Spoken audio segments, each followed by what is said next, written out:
allegiance to the flag of the United States of America and to the republic for which it stands, one nation, under God, indivisible, with liberty and justice for all.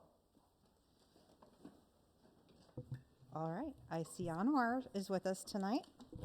What do you got for us? So it came to my attention today that this is my final board meeting. You can come in June. You're welcome to come in June. Okay. So I thought about my report and I kind of wanted to reflect a little bit. First, I wanted to thank the board for giving me this privilege to be seated with you guys. And it was an honor to listen to all the concerns from the people within the community. It's not often that you have a platform where you have people listening to you, but whenever I am given this chance, I try to say a couple of things to try to help the world, I guess. So I would like to share something real quick. As a child, I was told this from one of my teachers within the community, and he told me a story about these people that had this big ship, and there were floors on this ship. So each person, like each group of people on each floor, they worried about themselves on each floor.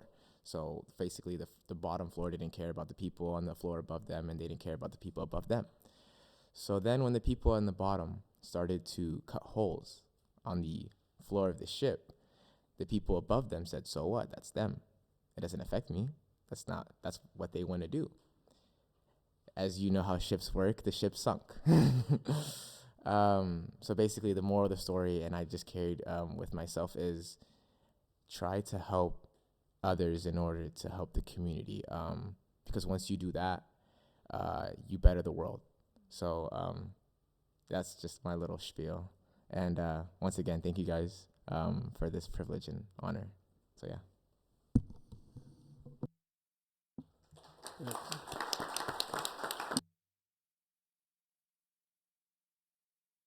I do want to say something. So first and foremost, want to thank you. I'm going to ask you a question at the end of this, if you'll. But I just want to point out, I've been at this table for about 9 years now, and I want to recognize all of our student representatives and all the great things they've done. But Anwar, I want to give you special props, kudos, whatever it may be, because in all of that time, I don't think we've ever had anyone that asked us to think or reflect or tell us stories, asked us to be kind, just how powerful that is. I want to thank you for having the courage to do that, because I know it meant a lot to me when you would just stop whatever it is. And again, it's good to hear about the reports and all those, but you'd take it one step further.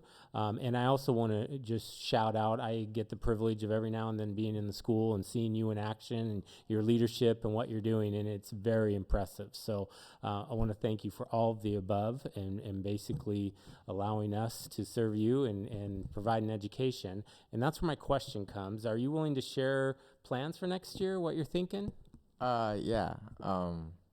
First, thank you for the kind words. It truly means a lot. Yeah, in the future, I plan on attending Portland State University. I'll be staying home in order to try to save as much money as I can. I'm looking towards the big picture sort of thing.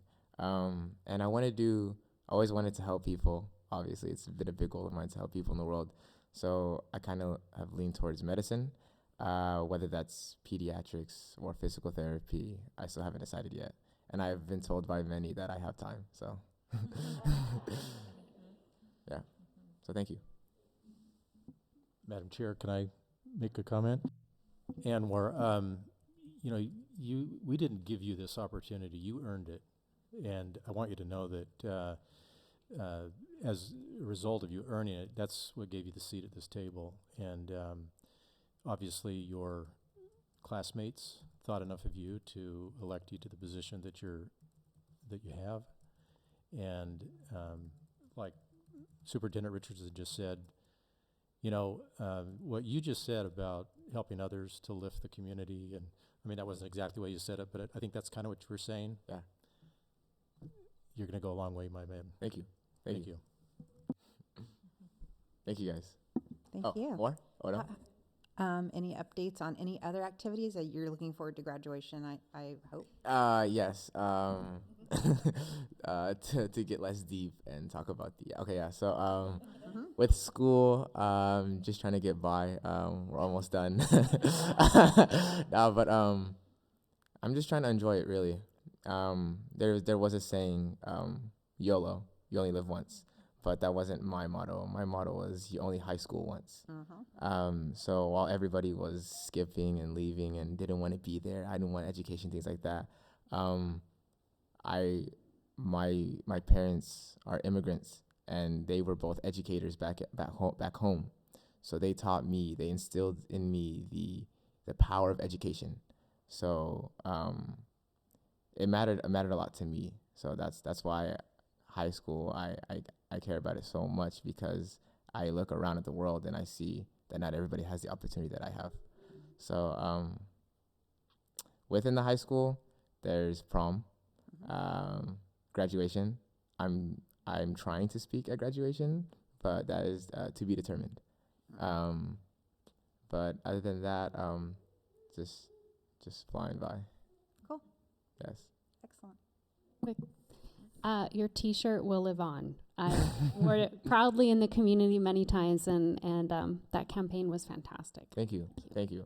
Yes, I'm proud of that one too. Great. Thank you. Alrighty. Okay. Teacher Appreciation Week. Do you want me? You want to wait till your report to? Because our visiting delegations are here. Okay. If that's okay. Okay. So we will move on to visiting delegations, and we will revisit the Teacher Appreciation Week in number 4. Okay, so it's Floyd Light Middle School. I see Mr. Pease out in the audience and his friends he brought with him from Floyd Light. And again, just a quick reminder to the board, we've just tried to showcase one school, maybe 2 schools a month, trying to bring our schools to us and share some of the great work and or challenges. So I want to thank Doug, Floyd Light, and all of our other schools this year that have been willing, and it's all been voluntary. I haven't assigned anything. I just kind of put the word out, and they just started lining up. We want to be there. We want to be there. So thank you, Doug, for your patience to wait till this month. No problem. Thank you. Not very good. Thank you very much for allowing Floyd Light to present and us showing the great things that we're doing at Floyd Light. I want to tell you a quick story. My first year being principal at Floyd Light, I ran into an acquaintance who was in his 80s, and he said, "I heard you got a new job. Where is it?" And I said, "Well, it's Floyd Light Middle School." And he got a huge smile on his face. And I said, "What?" And he said, "Floyd Light was my high school principal at Sandy Union High School, and he's the reason I graduated from high school." I think he'd be very proud of what we are doing at his namesake school, and you'll see that in this presentation. Thank you very much.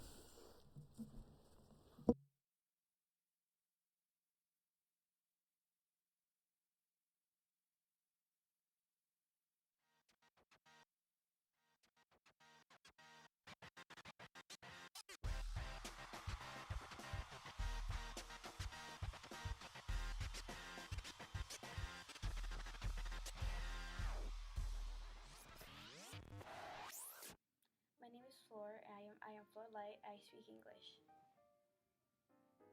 Nama ma baharas ma the Floyd Light astum ma dari kapizan. Tengo con la Marias con la Floyd Light con la Lighting Vid. My name is Kimar. I am Floyd Light. I am Floyd Light. My name is Paulo and I am Floyd Light. Magacay waxaa la Cabdulaahi iskuulka dhigta magaciisa Floyd Light Middle School waxaa ku hadlaa Soomaali.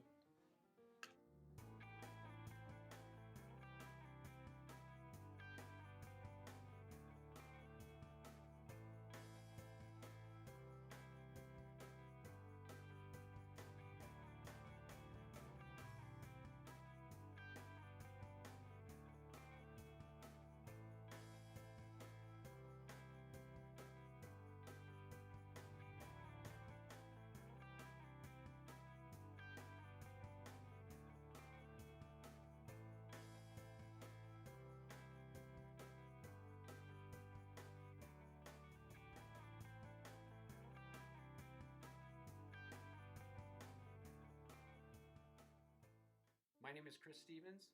I am Floyd Light. I believe our greatest strength is the diversity of our student body and the commitment and dedication of our staff. Our students speak roughly 40 different languages at home, and our staff is committed to meeting the needs of all of our students. Hi, my name is Chris Neal. I am Floyd Light. What I really like about Floyd Light is there are over 40 languages spoken at this school. I like how diverse it is, how diverse the culture is, and I learned so much about all the wonderful people who come into these halls, and I'm honored to work at this school. My name is Monica Belzer. I'm at Floyd Light. Well, at Floyd Light, our orchestras are kind of like families. We have special communities of people that work together, and we grow together and encourage each other to improve, get better, continue to work hard, and it's a very positive atmosphere.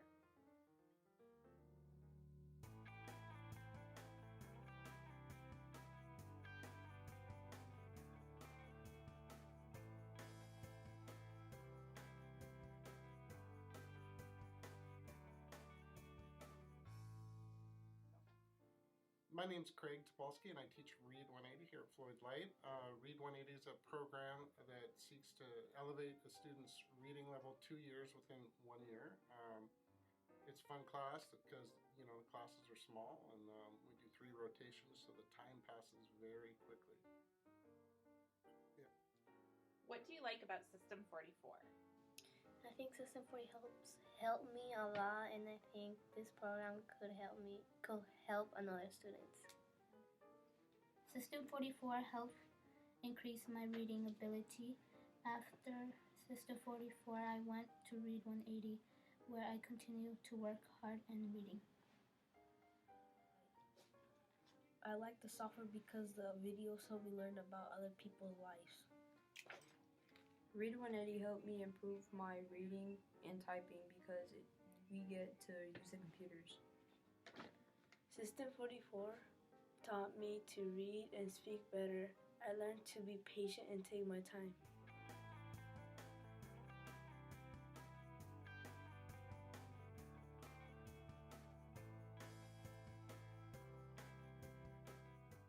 My name is Melinda Kimball, and I am Floyd Light. Math 180 is an integral part of our school because it gives us the opportunity to meet kids where they're at in their math education. Each day we have the opportunity to work in small group time on math problems, and then we get to transition to computers where we reinforce the skills that we've learned for the day. My favorite part about Math 180 is when you have a kid who's never been successful in math and for the first time starts to feel that success. The sparkle that they get in their eyes is something that just makes my day worthwhile. My name is Wendy Flores. I am Floyd Light, and I am a teacher here. I teach Math 180 for students who need some special intervention to improve their math skills. Kids are placed based on their specific needs, and then we get into the program and they are moved and advanced as quickly as they can go. Kids experience a lot of success. A lot of them don't feel good about math when they come into my class, and afterwards they just are pretty excited about the fact that they can do it and they can be successful. Math 180 helps you learn math that speeds up your learning. What I like about advanced math is that the math could be the topics could be hard to comprehend, but my teacher would explain it amazingly so that I can understand it, which is nice because nobody wants to be clueless in a hard subject. Algebra at Floyd Light is a challenging class, but I like it a lot. The teacher is very great. He gives us all the resources we need to do great in the class, and it's challenging, but we learn stuff every day. And yeah. Floyd Light. Algebra is a great class because it is a high school class that we get credit for. That means it's one less class I have to take in high school.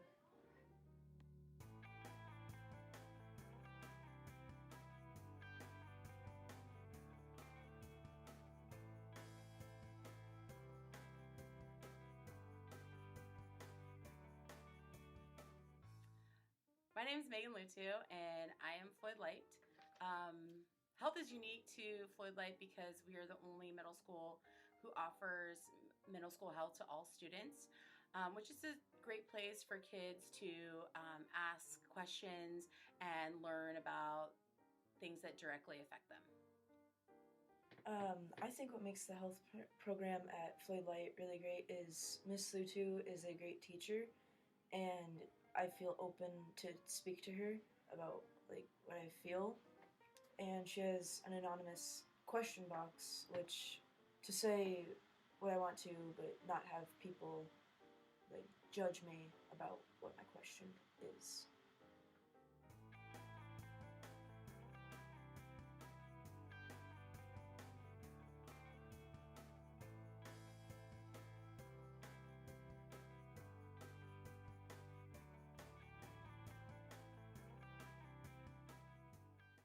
Hi, my name is Muhammad Abdul Rahman. I work at Floyd Light Middle School, and I'm here to talk to you about the social studies program.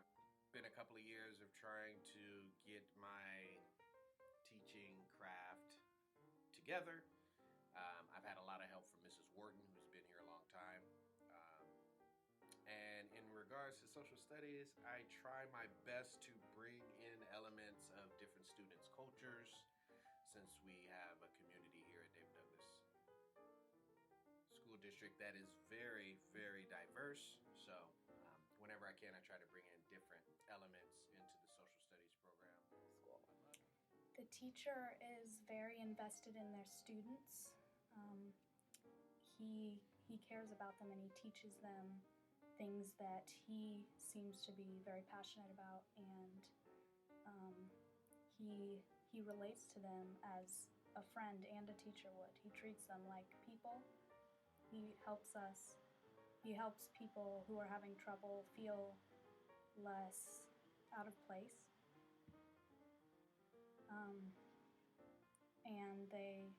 And he helps them feel stronger. We learn a variety of things deeply. We learn about something for a long time. We take notes, we take tests.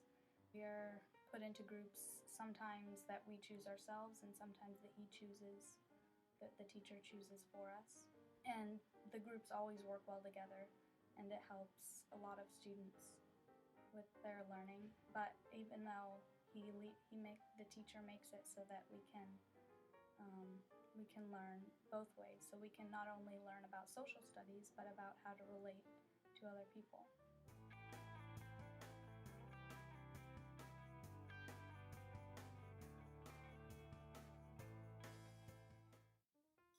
My name's Jeff Schaefer. I am Floyd Light.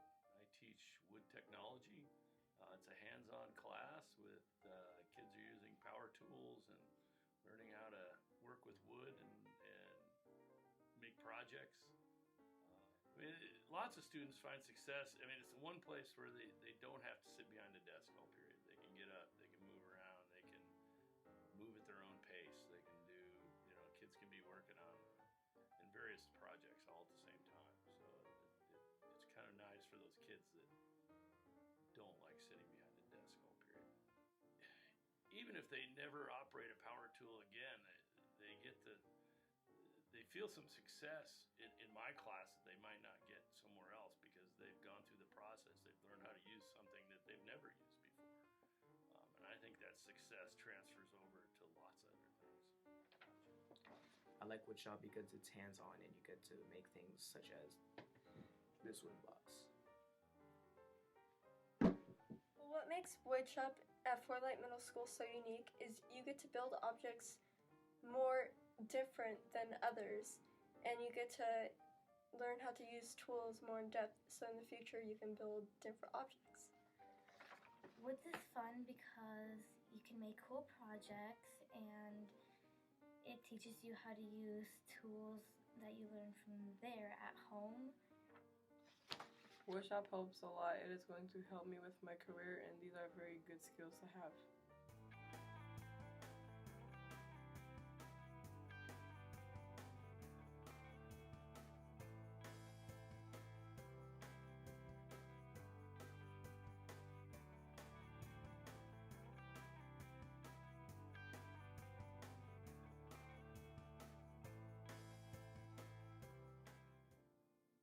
Hi, my name is Lauren Henneke, and I am Floyd Light. What makes Floyd Light special is we have the Family and Consumer Studies program. It is the only middle school program still left in David Douglas.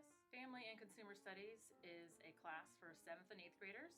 It's an elective, so they get to choose if they would like to take it or not. There is a semester class, which is for half the year. And I teach cooking and sewing classes. The kids learn some essential skills that they can use for the rest of their life. They can take it as a 7th grader and again as an 8th grader if they choose, if it fits in their schedule. And there's also Survey, which is a 9-week course, preferably for 7th graders, so that they can get a taste of what an elective can be. What makes Family Consumer Studies so great is that it's such a unique experience that not every school has a chance to do a cooking class. You get to make like pizzas and fries and everything, and it's just a really good experience. And the teacher is awesome. Pretty fun.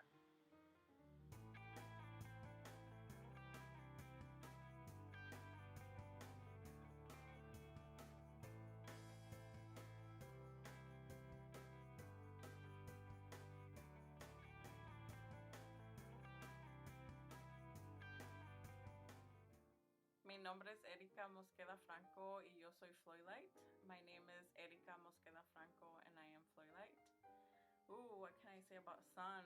So many things. This week alone, a couple students asked me, how many weeks do we have left of sun? And I told them and they're like, why can't it go longer?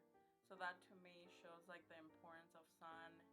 Another story is just seeing a really reserved student join sun this term, and now I just saw her this week laughing in the garden in the gardening class with 3 other friends. So sun is a place to connect, build friendships, get support in homework and other academic classes, and really prepare our students for the next step, which is high school. So yeah, I love sun.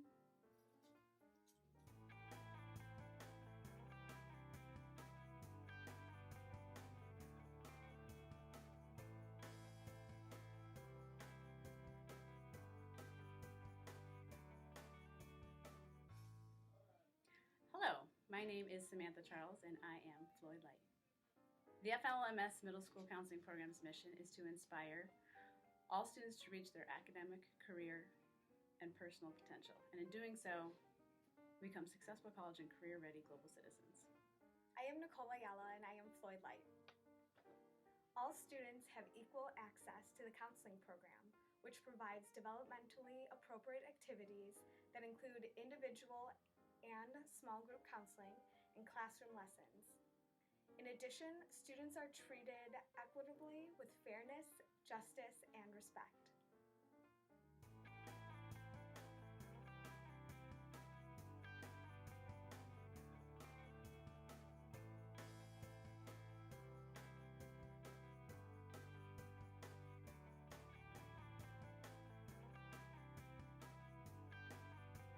Hobbies are unique because they help that tough transition between 5th grade and 6th grade and help really ease those younger kids into the school with obviously bigger and more mature kids. It's really helped them with just all the different things like lunch, passing time, lockers. It's just really great for those younger kids to getting used to the bigger and more independent school. Well, we're mainly here to help out 5th graders transition into 6th grade from coming from elementary school to middle school. And for that to happen, we get a group of kids, really good kids, that help out really well throughout the 3 years.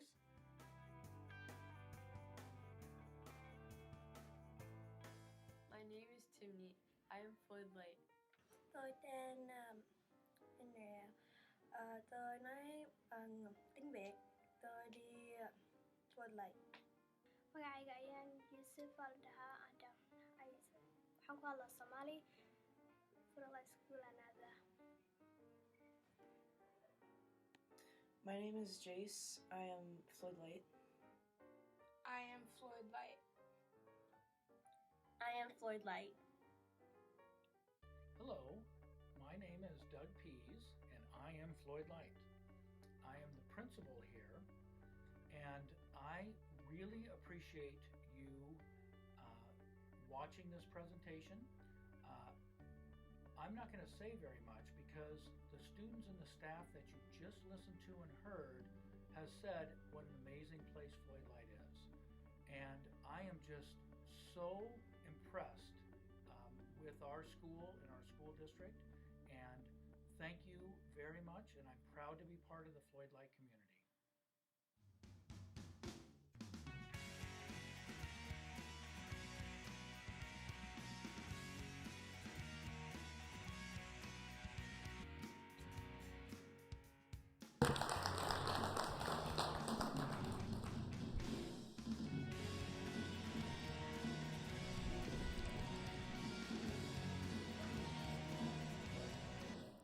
Thank you very much for watching that. I do want to be clear that the other middle schools do teach health. Okay, just want to be clear about that. Just a different delivery model, I think, is what Ms. Lutu was getting at.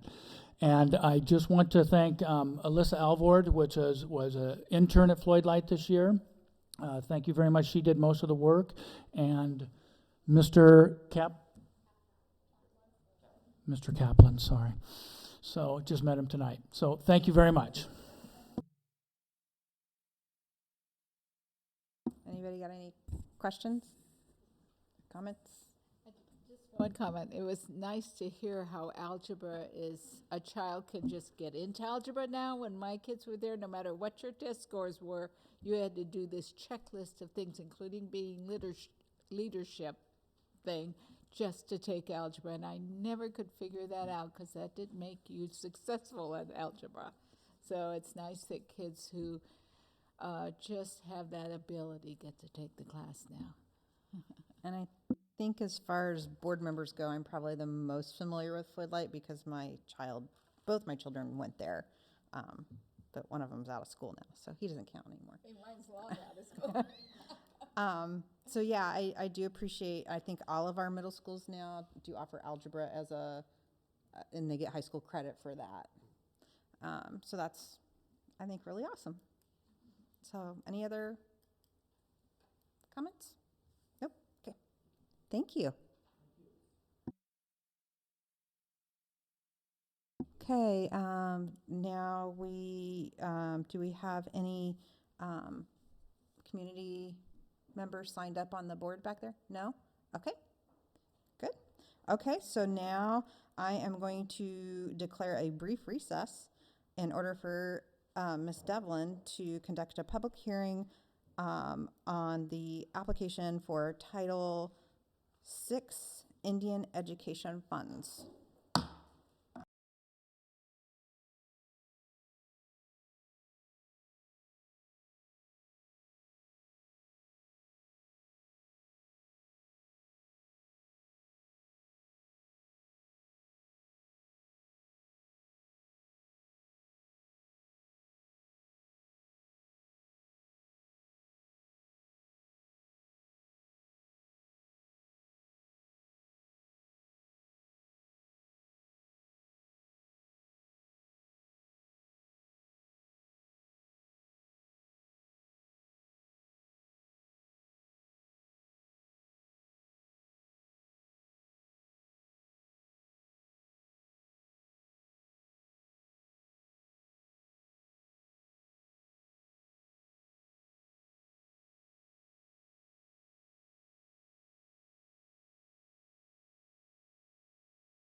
Alrighty.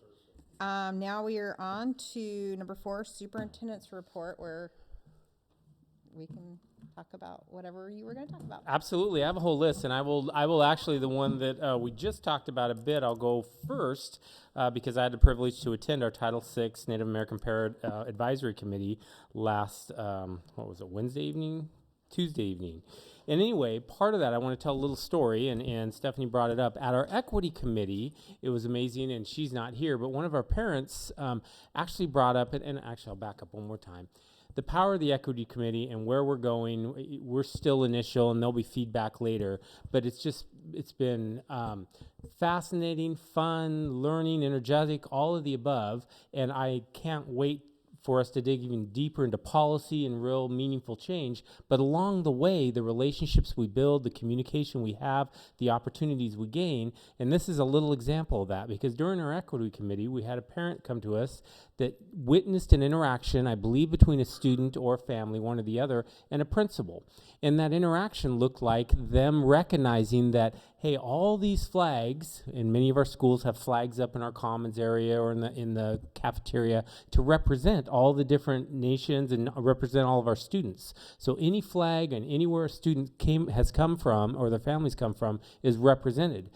Anyway, the committee member actually witnessed the parent and our student talking to the principal and saying, hey, this is neat, except my tribe is not represented up there. My tribe's flag is not represented up there.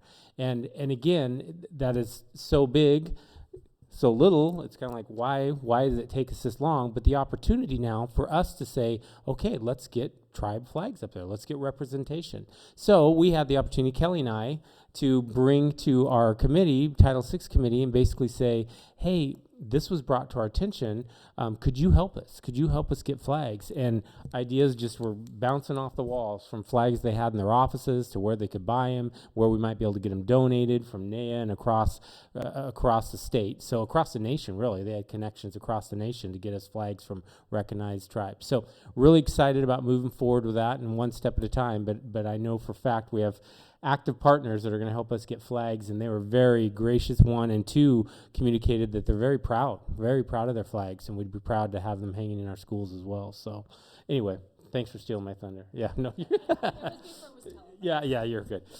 So I'm going to go through a few other things here, a few success, fun celebrations. One, if you did not know or recognize the email Lori said, outside in our breezeway, we have an art show going on. So as you leave this evening, if you take a right instead of a left and go through the breezeway out to the parking lot, you could see some of that art show. It's just a great opportunity, very exciting. I think technically the art show will be closed by the time we're done, but normally the kids are there and kind of interacting with their art, and it's really exciting, and there's some amazing artists in our district, that's for sure.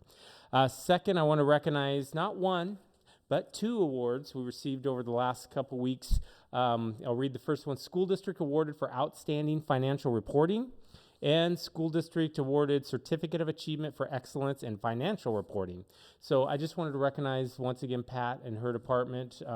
These awards mean a lot, and obviously our fiscal stewardship and our responsibility to our community means a lot under the guidance of the board. And so thank you, Pat, and I wanted to recognize your team that we had outside organizations saying you guys are doing it right and crossing T's, dotting I's, or however you say that with numbers. I don't know, dividing and timesing, but I'm sure balancing. Okay, there you go, balancing. Also want to recognize, I'm sure the board saw this, but again, it deserves some time here. Once again, this is the 9th time we've been recognized as best communities for music. Nationally, there's 538 districts who received this award. There's 197 school districts in Oregon, so that kind of tells you. We're one of 2 in the state of Oregon that received this award. So very proud of our music department, our high school, our middle schools, and elementary. The entire pre-K-12 programming around music is truly amazing, and a thank you to our board for recognizing and supporting over the years. In fact, the video, I'm not going to show it tonight because of time, but I believe it's still on Facebook. The video kind of recognizes that part of the award is they look at the number of minutes provided for music from pre-K all the way up through. And, many of our neighboring districts, unfortunately, have had to reduce and cut that, and we have sustained. So a thank you there. Next one on the list here is a little bit of a follow-up. last board meeting or one of our meetings, we had a question about the Stark Street apartment, Central City concern. Wanted you to know that we did reach out and we've been going back and forth. I communicated last time, we've been going back and forth. And the communication we got is their belief is by August, they'll have fairly reliable counts for us, for you.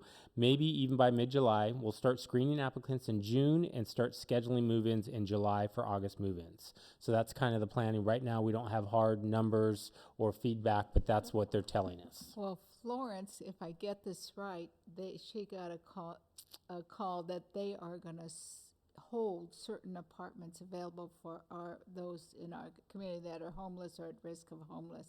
21 or so, 20, somewhere in there. That's correct. So that's really great that they actually are following through. Yeah. Another recognition, this is an individual educator, but I couldn't pass it up because she got 2 awards. So the first one is a math teacher, Jay Gertz, was one of 6 National 180 Educator Award winners. So one of 6 nationally she won. And there's a great video on our Facebook if you haven't seen it. Her smile and the kids' interviews are priceless, to be quite honest with you. And then the second one, so she no sooner gets this award, and it turns around on the On Point Prize of Excellence in Education. Many of you might have seen that. She was recognized in the Circle of Excellence, and because of that, she won a cash prize. But then she also wins a $500 donation that goes to her school, and she's one of, I believe, 6 that won that Circle of Excellence award. So I want to reach out and congratulate Jay and thank her for all of her hard work because it's being recognized. So. Next is a quick invite, and just mark calendar and board. We'll get more to you. But if you remember last year, we did our first annual graduation walk. And graduation walk is where our high schoolers, seniors get in their gown, their regalia, and they go back to their elementary schools and middle schools and walk the halls and high five kids and high five teachers. And it's a very moving, fun, inspirational experience. We're doing it again, and we're doing it on May 24th around the 9 o'clock hour. So if anyone's out there interested in visiting a middle school, it's something to see, that's for sure. Next one, you have in front of you a document. I just made you a copy. In our superintendent's meeting last week, we had the opportunity to meet with United Way and discuss ELM, Early Learning Multnomah, some of the investments. And this sheet just gives a 1-pager, 1.5, 2-pager of the investments in the David Douglas School District. And I just thought the board would be interested in this.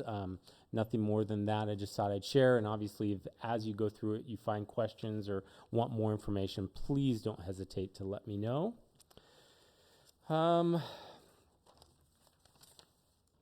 Getting down here, I promise. I'm going to pass around today. We had an email at the last minute from one of our teachers, great teachers in our district, that basically communicated it was a fantastic day at Centennial High School for the Meet of Champions Special Olympics. Our athletic competition class mentored our young athletes and cheered them on as they competed in this event. The athletes got after it, lots of smiles, high fives, and hugs. And he sent a picture, and I couldn't resist maybe starting with Bryce, and we'll pass it around to the board. Just again, something fun. And then the last few here as I go through, I'm looking, GSE, we're fine. So these last two, last one I wanted to share with you that I've been in contact with Adrienne Cato. Many of you know her. I already am on record, but I am planning to support a statement that asks the city to still consider funding Youth Pass for our district. It's not in the city budget. I understand they're going through difficult times, but I am going to ask them to reconsider and sign on with, I'm sure, a number of superintendents. But I wanted to share with the board that I am planning that, and you might see my name somewhere with that. And the last and most important thing here is I get the opportunity, and on behalf of the board, cabinet, and all staff in David Douglas, to thank our teachers.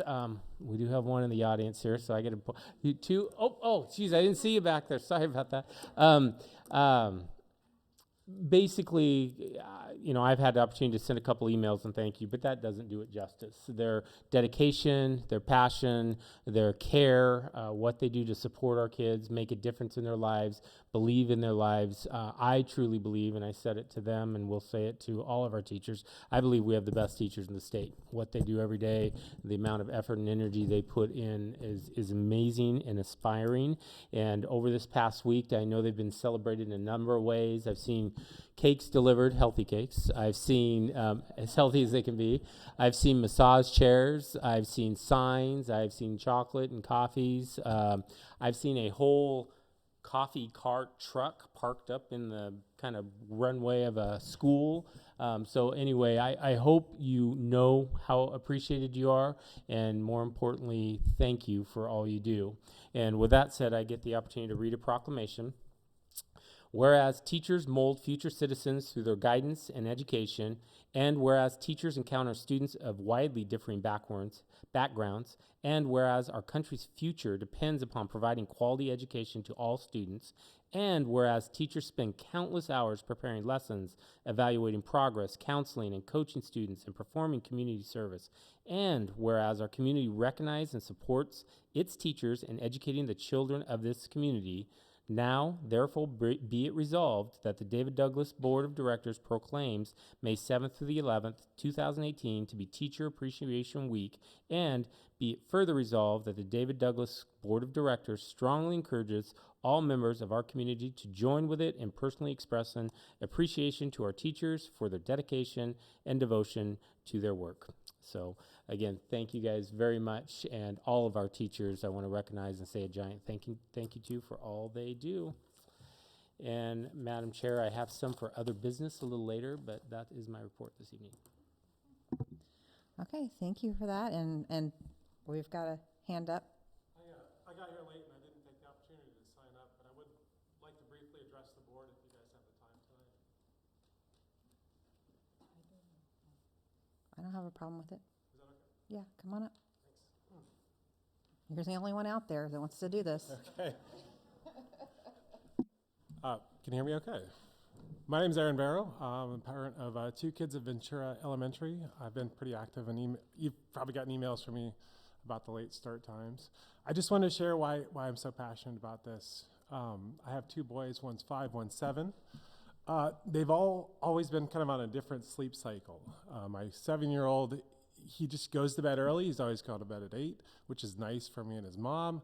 We like to watch Netflix at night. He always wakes up at 6:30. Always. Drives me crazy. I don't like waking up early. I'm a late sleeper.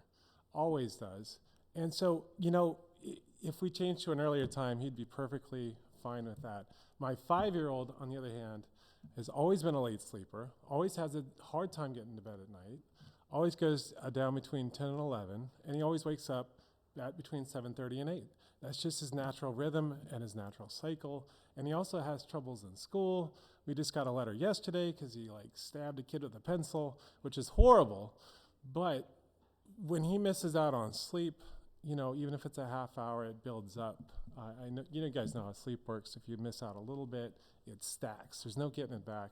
And by Friday, if he's 5 hours short of sleep, I'm worried that his behavior is going to escalate, because there's a lot of research that shows that when kids miss out on sleep, even the most vulnerable especially, the kids are already having emotional problems or problems adjusting, usually have a really hard time, have a lot more emotional dysregulation, a lot harder time retaining new information. And so that's why I've been kind of passionate about this. And I just wanted to share that with the board. I know you're making some really tough decisions, and I know there's a lot of heat around this subject, and I know whatever happens, we'll be able to adjust to it. I'm just hoping that in the future, maybe we can find a hybrid system, where high school can get that late start that they need to have the better mental health outcomes, and elementary school can also get that late start. Because I know, you kind of stress for people right now, that's okay. But maybe in the future we can come up with some sort of compromise where they can both get that extra sleep and that extra help that they need. And that's really what I want to share tonight. And thank you for doing everything that you're doing. All right, thank you for that. Now we are going to go into a financial report with Pat. Is there something? That's what I thought, because I was digging around here trying to find a financial report and I couldn't find one. So I am going to now recess the board meeting, and we're going to a public hearing on the supplemental budget for 2017-18.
Oh, okay, I should do that on that thing.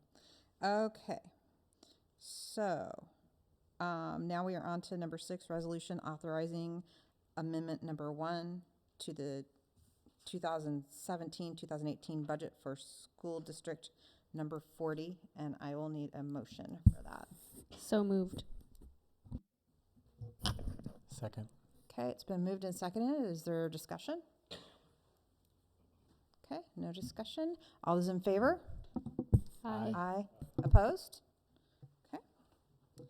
Motion passed. On to consent agenda. Can I get a motion to approve the consent agenda? I move approval of the consent agenda. And I second. Okay, it's been moved and seconded. Is there discussion? Okay, all those in favor? Aye. Opposed? Okay, that passed. I'll turn my page.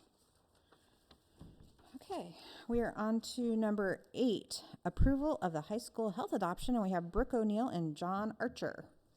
And I think Mr. Archer is part of the group that talked to us a couple months ago.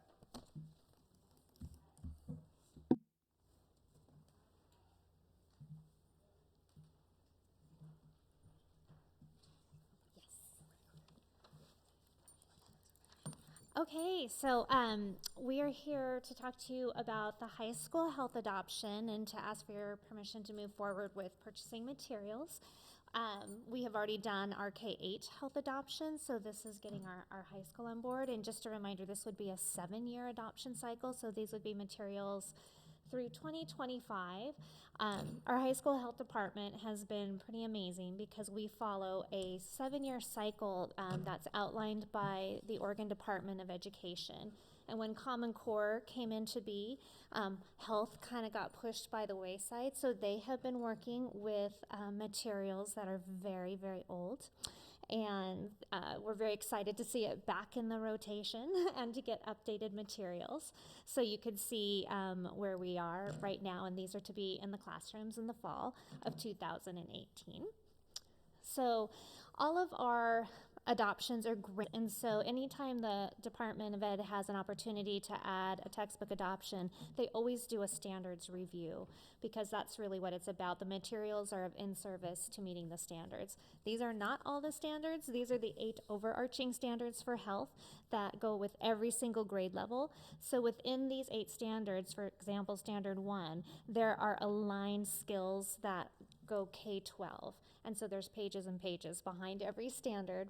So we want to make sure that when we're selecting instructional materials that we are truly grounded in looking at the standards and how we can promote those with our students. There is also, and this is just one page of many, there is adoption criteria, and this is the adoption criteria for the Oregon Department of Ed. The materials we're selecting today are on the state adoption cycle. They bring educators from across the state to come in and do a first level of review to see if it's going to meet the criteria for, in this case, like alignments, instructional supports, how we monitor student progress. So they go through a very, very in-depth review, and it narrows the field. So then we get the list of what that looks like, and then we were able to come together and develop our plan. We've been working together since December of this year. We first met with the entire department and also the health teacher from Fur Ridge and kind of talked about what we really wanted in materials. We're so excited about this opportunity. So what is it that we want to see? What are we looking for? What are we not looking for?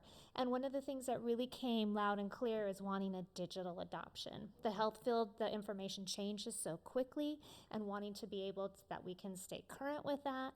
So working with Eric's team, we were able to get Chrome cards for each of the health teachers so that we could do a digital adoption, so that was pretty exciting.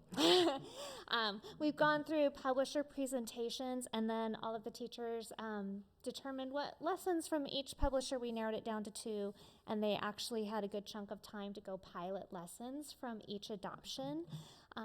And then we had our decision day on April 20th, which always makes me a little nervous because, you know, if it's a split decision, you know that there's going to be people that are really happy and people that aren't, but they were like 100%, which is like, wow, you guys make my job easy. 100% in favor of the materials that are going to be presented to you tonight. So that was great. And so we're here tonight asking for your approval so that we may do our training on May 29th. So I'm going to turn it over to John, who's one of the health teachers at the high school.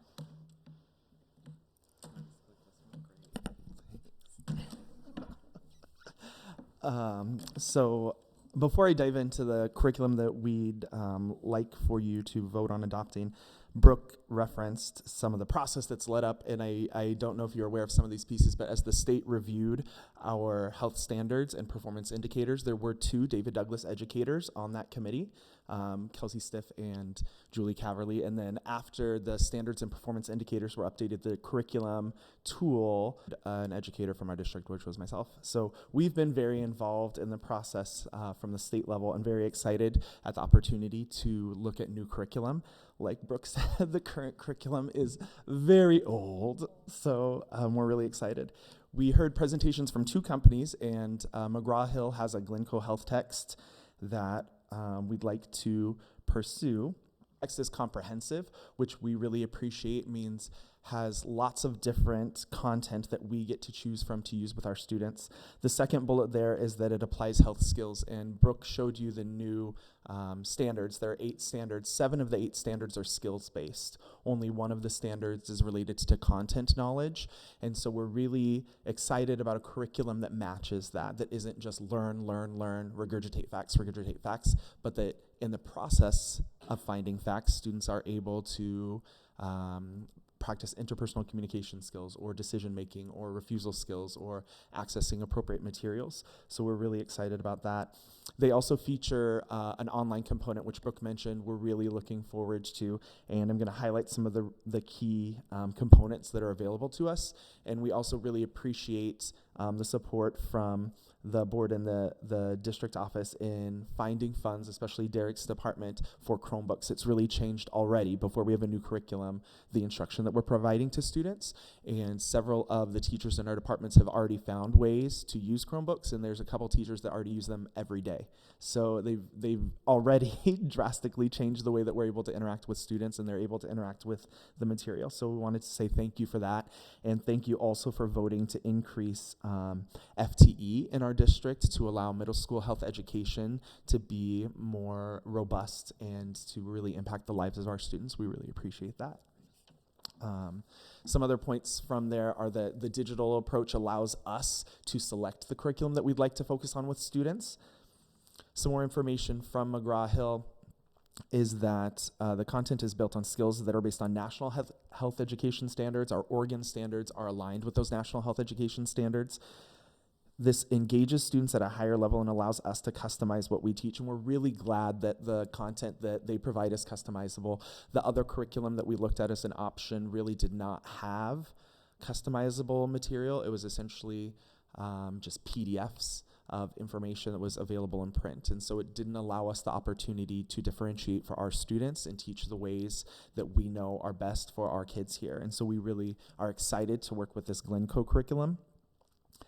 There's a number of online features that are really important for us because, as Brooke mentioned, once a textbook is published, it's already too late, right? We didn't want something that was in print that we were constantly going to have to be changing and updating and supplementing. So having things online allows McGraw-Hill to make updates that then make our job easier and the information that we're giving our students more up to date. So we're really excited about that.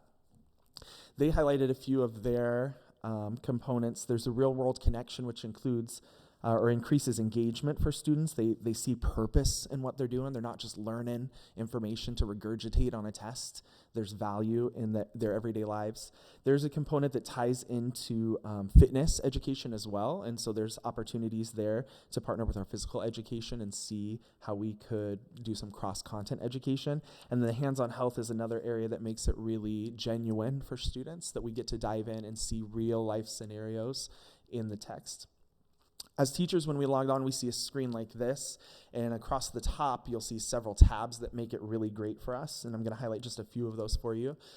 There's this one Assess tab, and what's really great about that feature is that there's a assessment generator that assists us in building assessments for students, and there's already banks of questions that are there available to us that we can use. We can go in and delete them, we can edit them, we can add our own questions, but it really helps us align with the content that's already in the curriculum without having to create everything on our own.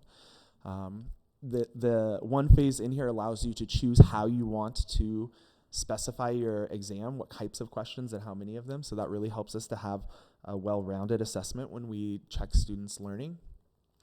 Another tab on there is the resource library, which is awesome. We get to go in there. There's a search bar where we can search by content or skill.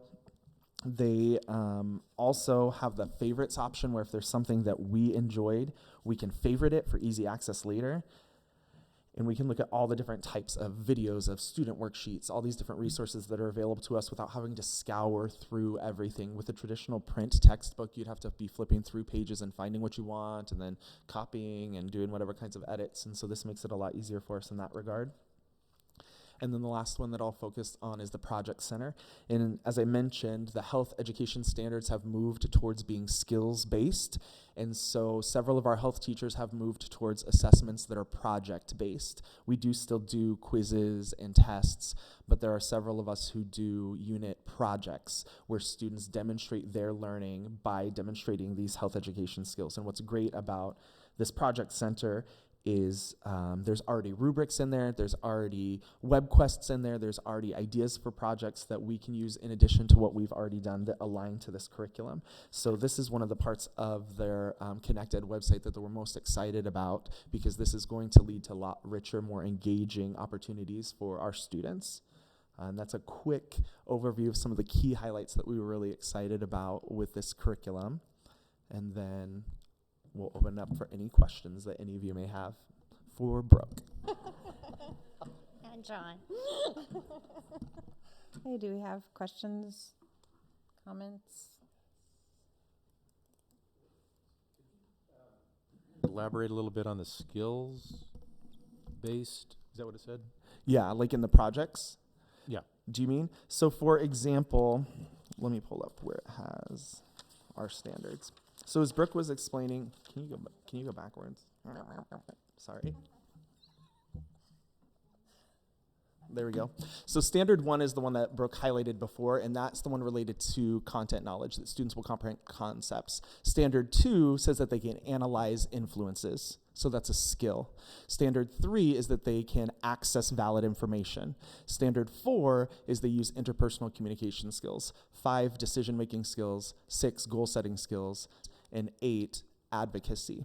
So health education, we're going to teach you information. Information changes all the time.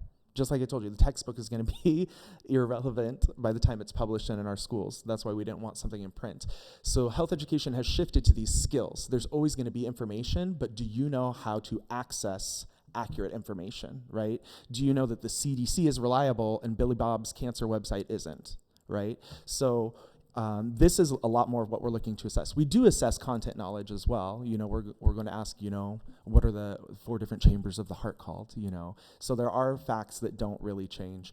But health education has moved more to seeing, can you show us that you are able to do this, instead of, can you tell me this piece of information? And it's actually really exciting because it's a greater depth of knowledge for students. We're asking them to show us more than just regurgitating facts on a study guide or getting ready for a quiz. We're saying, can you show me from start to finish? Like right now, I have students in my class who are working on a unit project for the end of our unit on trafficking and exploitation, and they have several options for their unit project. They can create posters, they can create Google Slides presentations, they can write a letter to a policymaker or lawmaker, so they're advocating and they're using interpersonal communication skills, and the content of whatever they choose is accessing information. So in this project, they're demonstrating at least 3 of these standards.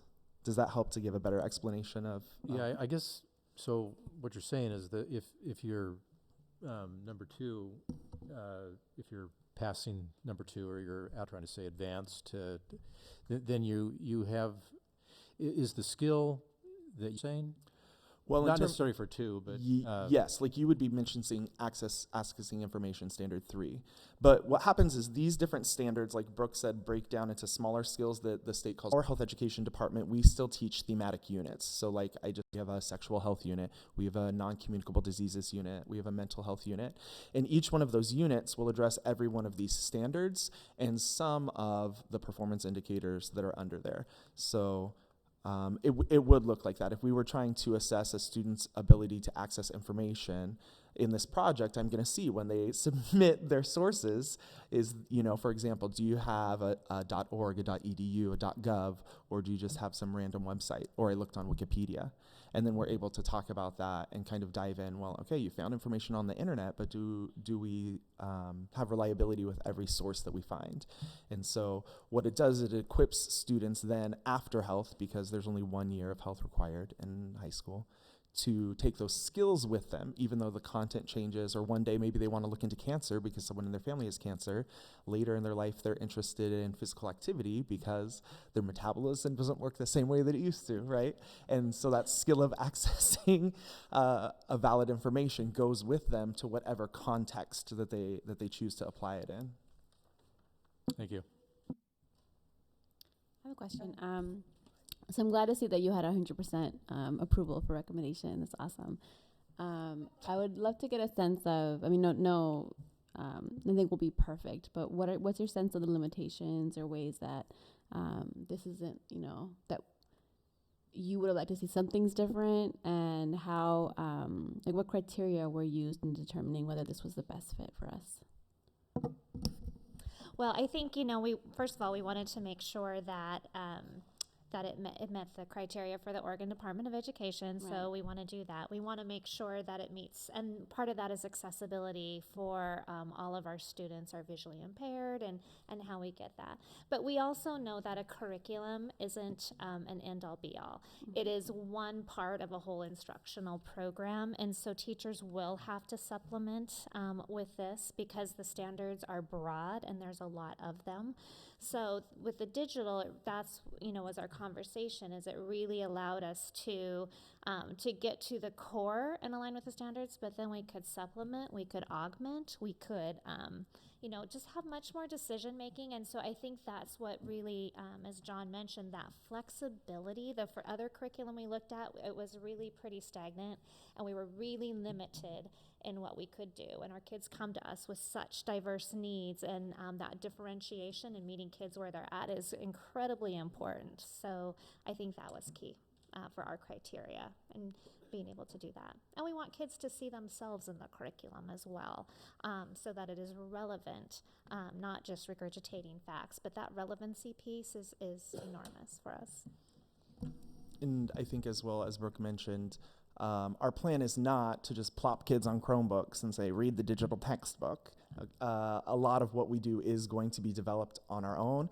It's our lessons are incorporating, for example, like the constructing meaning strategies that our district is using. So there's a lot that we as teachers still put into every lesson. And when we had narrowed it down to 2 options to review, it was essentially what's going to be most efficient for meeting the needs of our students. And some of that is looking at how much as health educators would we have to kind of reinvent, and quite honestly, the logistics of that. Can we look at a brand new whole entire curriculum and start really from the ground up? Or this curriculum that we're really in favor of is a lot more customizable and allows us to supplement and add and change and adopt. And some of the things that we're still doing, like we have a really excellent nutrition and physical activity unit, for example. And so that may be one that we don't change dramatically. We keep a great deal of what we already have in place and look to our new curriculum to see what ideas or what new content can we glean from that to enhance what's already in place. So like Brooke said, after the district already looked at everything that ODE had approved, which narrows down the lists pretty dramatically, we dove into what we thought would be best for our particular students. Awesome, thanks. And was this the only digital textbook that was considered? There were 2 options that we looked at as a health department. The other curriculum that we were not in favor of really, it did have a digital option, but essentially it was just a PDF of the textbook, where this has really a whole website that we as teachers could go in, students could go in. And in addition, we're working with others in the district to implement Google Classroom in our classrooms, what a lot of teachers in our district already use, and several health teachers are already using. And so that was another component, is we wanted to look at how easily can we take information from either of these sources and use them in the one hub, the one Google Classroom, instead of, okay, we're going to do a warm-up in Google Classroom, and then you have to log out of that, and now you have to go into ConnectEd, or whatever it is for whatever, curriculum. You have to do something there. Okay, then we're going to put the Chromebooks away, and we're going to do a class activity. We wanted to see how could we streamline and be most efficient with our use of time with students and not be wasting class time or confusing students, or reduce the number of transitions so that we can spend more time on instruction.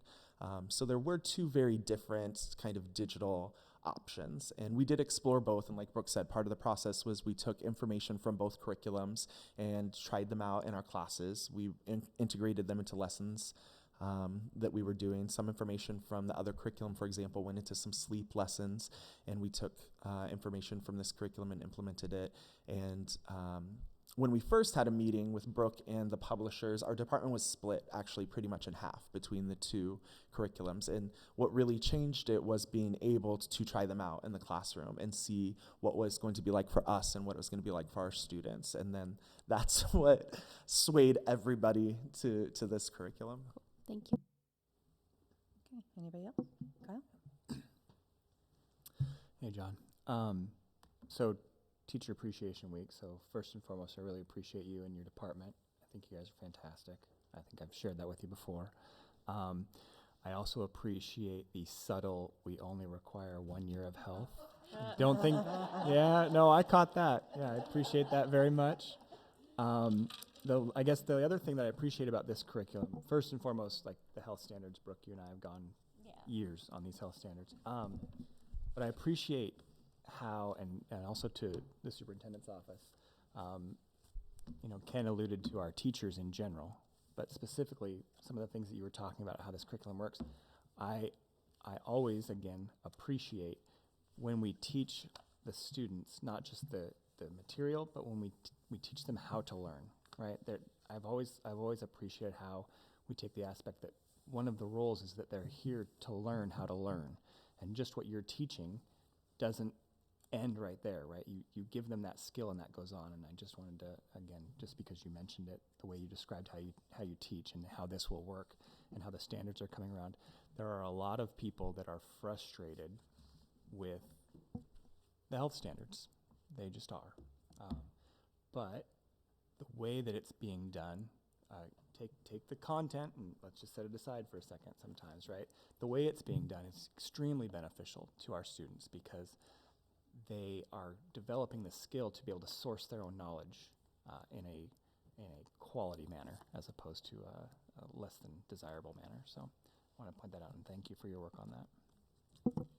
And I do want to add, because I know with the last adoption, you guys asked about the professional learning plan, because we know that's really important. And so because they were 100% agreement and they chose so quickly on decision day, we had a chance to really sit and let them map out what is your professional learning plan for next year. What is it that you want that's going to be relevant for you in implementing this new curriculum?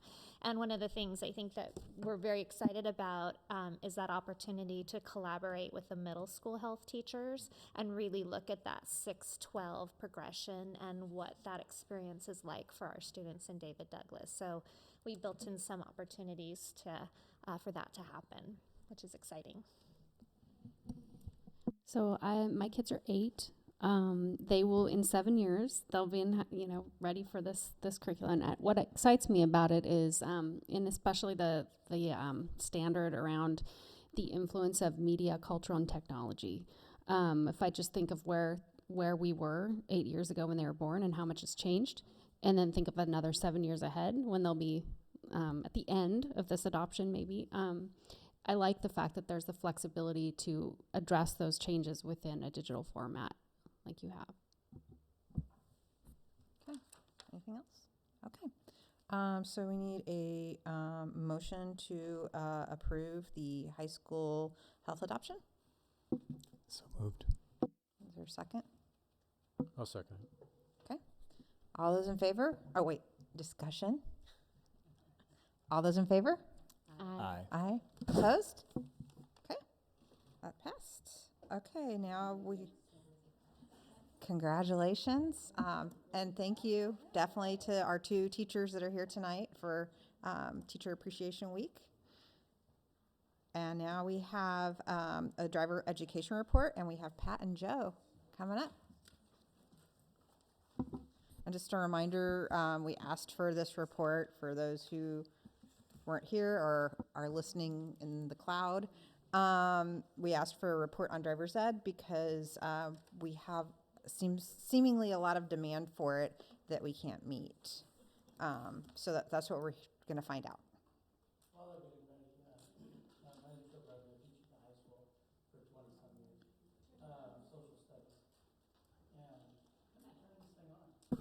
Oh, look at that. To piggyback on a couple of things that Ken mentioned, one, and the board's proclamation, being in the district for a long time, I know that, we celebrate teachers now, but we can't do anything without the support of the board, the support staff, and our administration, which has been wonderful. I know I've worked personally with Brooke. Barb helped us with a little bit of driver's ed stuff, and our tech team is all over the place, so, I mean, it's wonderful. Thanks Josh and Derek. And although I don't think I've only met Andy once, I've heard very good things about Andy Long. Did you know that, Andy?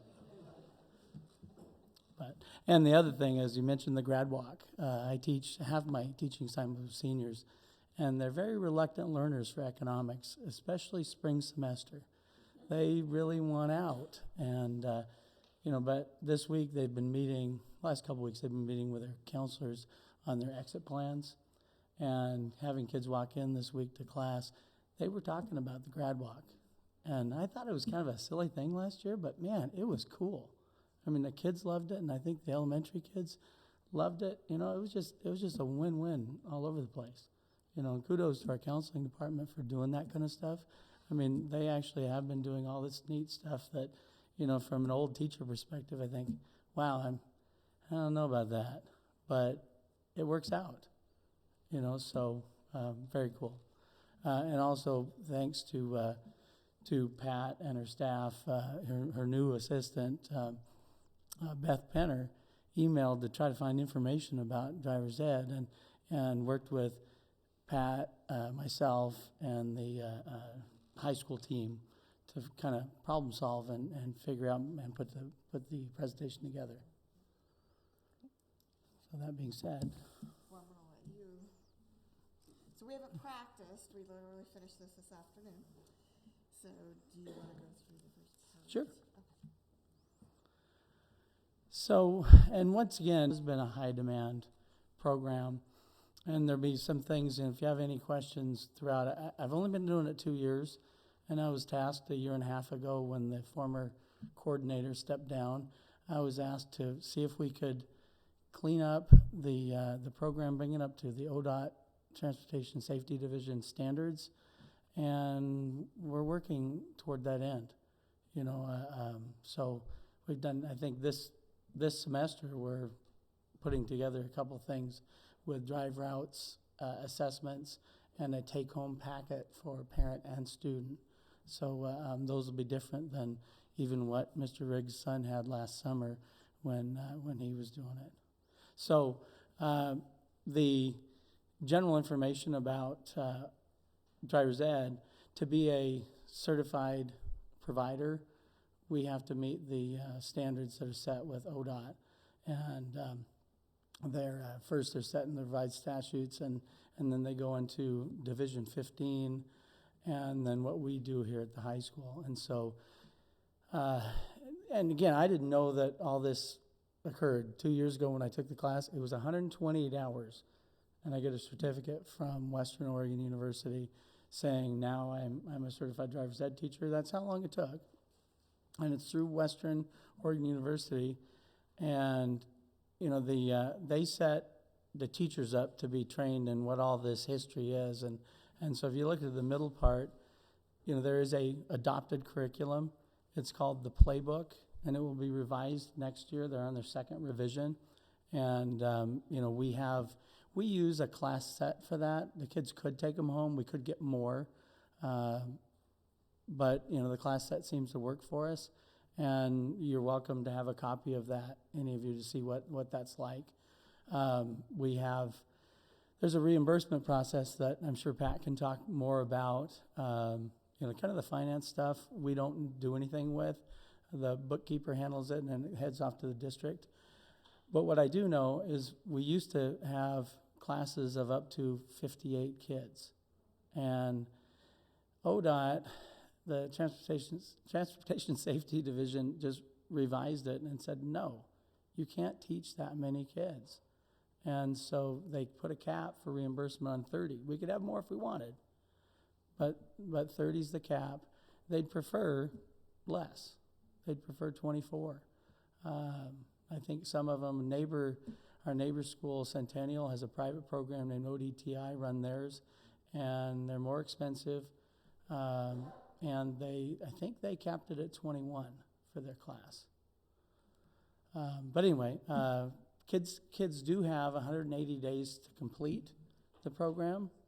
It doesn't always work that way. In Division 15, they're supposed to do the drives concurrent with the lessons. So if we're talking about curves and how you drive in curves, then we should have a drive coming with curves. And years gone by, the old driver's ed teachers, they would take kids to the coast. Let's go for a drive for 7 hours. Well, they cap, Division 15 caps the amount of time you can drive with your students for one drive during the day and over 7 days. And so it's the max in a day is an hour and a half for each driver. So we can't have a 3-hour drive. That consistency factor with the regulation of ODOT, we weren't very consistent with our drives. And now I believe we are. And we've set common drive routes. And again, we can share that with you. And we get evaluated every summer by the ODOT Transportation Safety Division team. And so we start with a 1-hour drive. We have a follow-up with a 2-hour drive, 2-hour drive, 3-hour drive, 2-hour drive, and I think that's it. It's 12 hours altogether. 1 3-hour drive and the rest 2s except for a 1. And we have to get the kids in the car between their 4th classroom hour and their 10th classroom hour.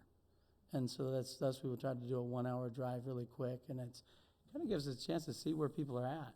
But again, I don't want to talk too long. Going back to at the high school, I think we moved over to the certified curriculum. The instructors all have to go to that training, and they all have to have hours of professional development. Every 2 years, you have to have, I think it's 15 hours, and mine just re-upped in December of last year.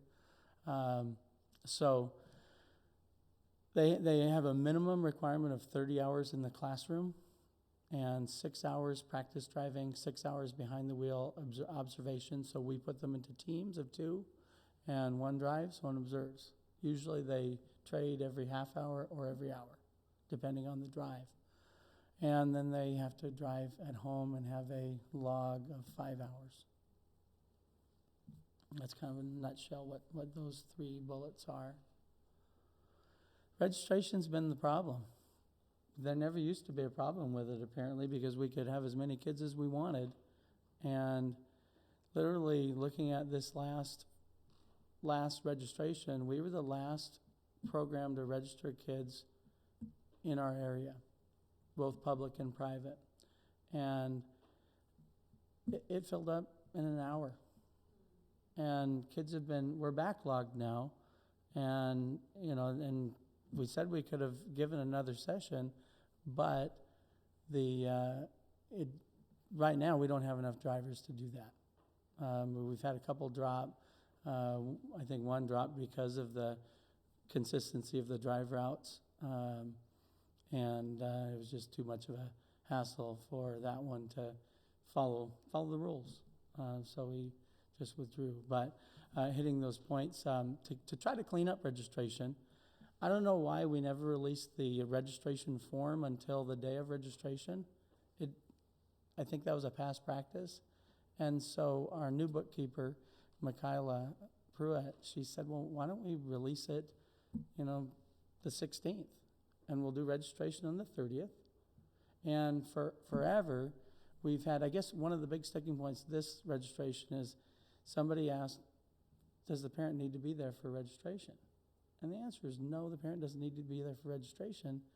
However, the parent needs to sign the registration form. And so somebody got bumped to the end of the line. They had to go home and get a parent signature. And it was a big blow up in the secretarial staff in the main office. And it was unfortunate. So also on the registration form that's been held until the last minute, that I believe it had to be board approved at some point in time, because the board approves, how much the fees are and so forth. But anyway, and maybe I'm wrong. And Lori actually has been a secretary for some of the driver's ed too, and I'm wrong. Thanks, Pat. But again, it's something that the board approves, and the board is supported. If there's anything that you guys would like to address and make better, I'm all for it. I've only been into it for 2 years, and I'd love to make it better. One of the things that's on that form says we prioritize David Douglas students first, and we haven't ever enforced that. It's been a free-for-all, and it hasn't been too many kids out of district, and some are in district but choose not to go to Douglas schools. So the current class, I have 2 kids out of district.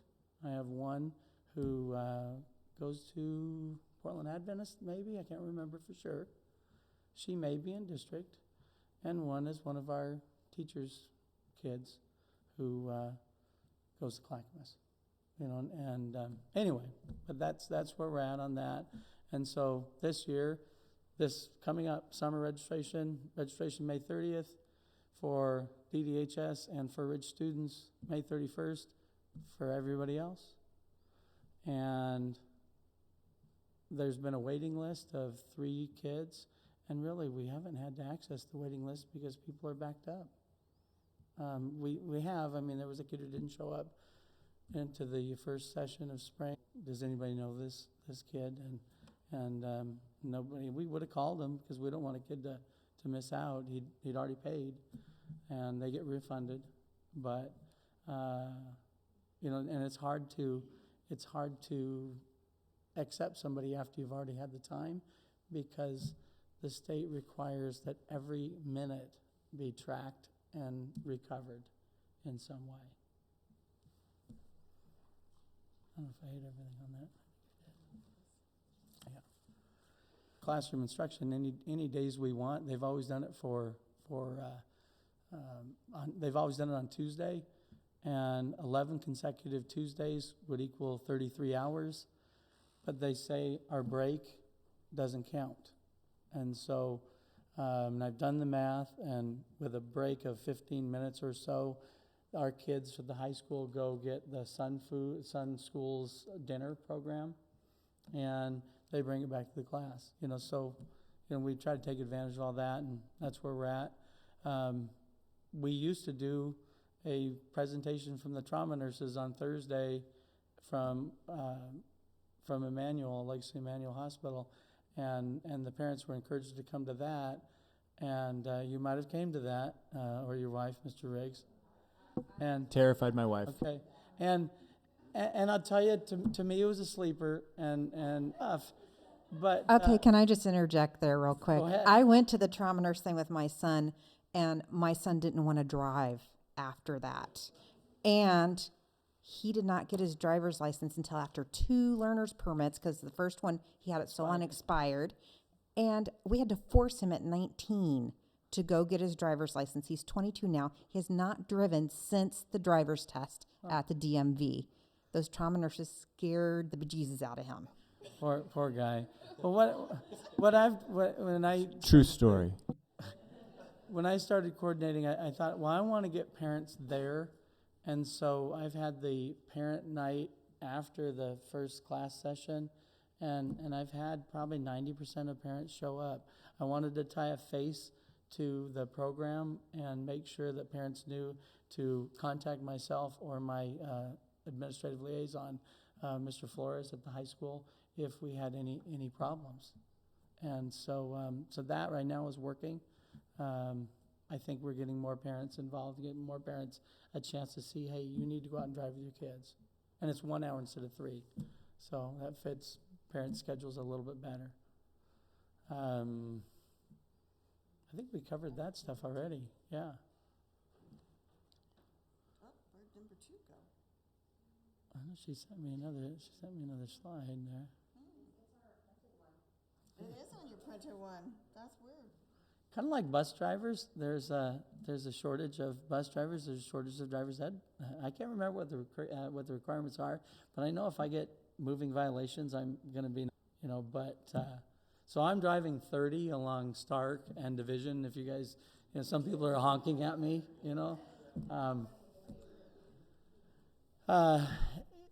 Right now, like I said, all the programs are full. So, I mean, it's really kind of tough to phone calls and emails about everybody. In fact, I heard one of our board members' kids couldn't get in this last class. I don't know who, but, We talked about the streamlined registration, priority list. That's that. So, Western handles the instructor trainings, and when I was first looking at trying to find people, we didn't have the one in Oregon City. There was just a summer institute, which would be a little bit faster for somebody to be trained. In my opinion, to do 2 classes, we need one more behind the wheel instructor, and we need somebody to be able to be we've done a certified high school teacher to have the classroom. ODOT is fine with anybody going through that program being teaching in the classroom, and that's a past practice. The district admin has given elective credit for kids doing driver's ed, and some of our kids need that elective credit, and they'd like it to be with a certified classroom teacher. But I think if we had two more people, that would do it.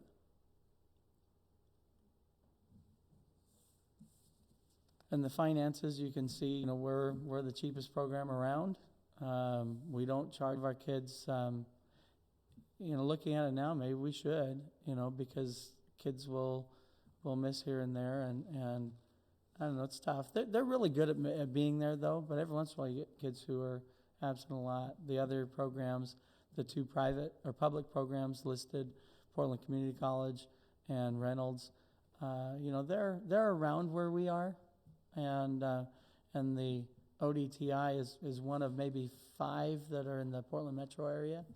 And if you go to Drive with Ed if you Google Drive with Ed, it's the driver's ed website that's linked to ODOT, and they have preferred providers.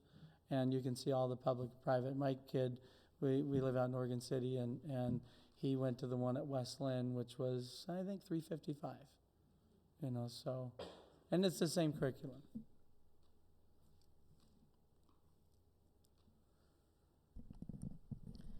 So this gives you an overview of revenues versus expenses. If you recall a few years, so you can see the state supplement for the free and reduced. Of course, this year we have not applied for the funding yet, so that's why it's in the red. It won't be when we're done. But I just kind of wanted to give you an overview of where we're at. And any questions? Yes.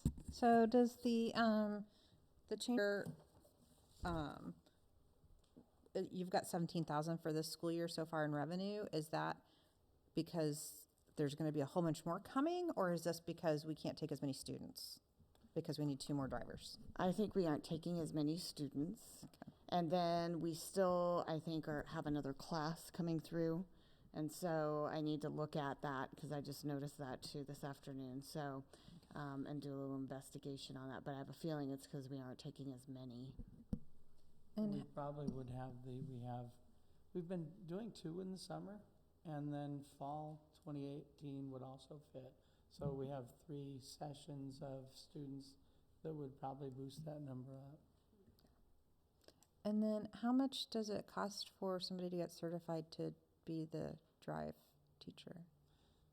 The classes through Western it was about $99, and the state supplements that because they say the curriculum and the training costs way more than that, but the state supplements driver's ed programs for teacher training and the students. That's why the student fee, unlicensed permitted drivers under 18 are cheaper for everybody. So is that the $99 or whatever, is that something that the district could cover out of the balance left over? I mean, do we do that? Have we offered that to get more? We haven't offered that, no. We do offer the PD training for the supplemental training that they have each year. Okay. But yeah, so actually I was unaware that there was a $99. Because that's like, It was $99. they're practically giving it away for $99. So if we could use, maybe if we had some, the balance left over each year, maybe if we paid for it, somebody would want to do it.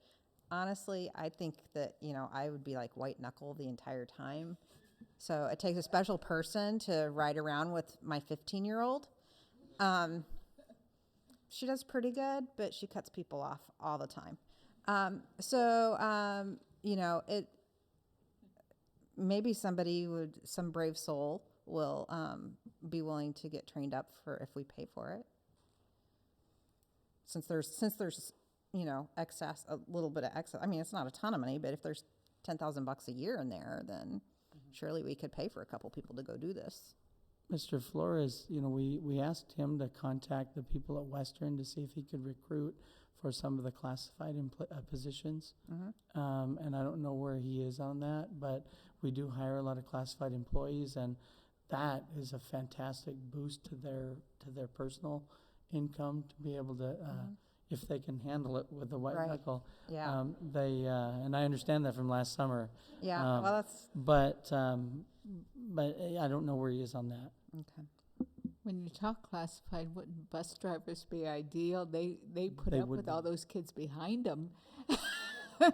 And one of our current drivers is a bus driver.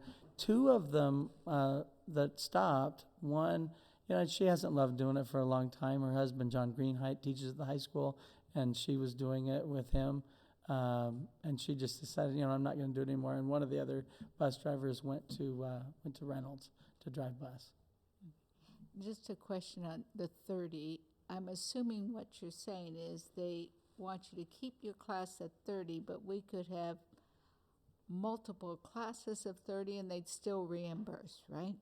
Yes, in fact, I wanted to try to do a 0 period class, and with that in mind, and I know, my administration thought it was a good idea. It would help kids who are involved in activities and athletics. And the theory is, since we max out on 3 hours a day, but we could do, like if we did it this year, it would have been 6:20 to 7:20 before my contract hours, 3 days a week. And I thought Tuesday, Wednesday, Thursday. And that would help provide options for those busy kids. Mm-hmm. Most definitely. Any other questions, comments? I do thank you for going and driving with the kiddos. It's kind of fun. I'm sure some are better than others.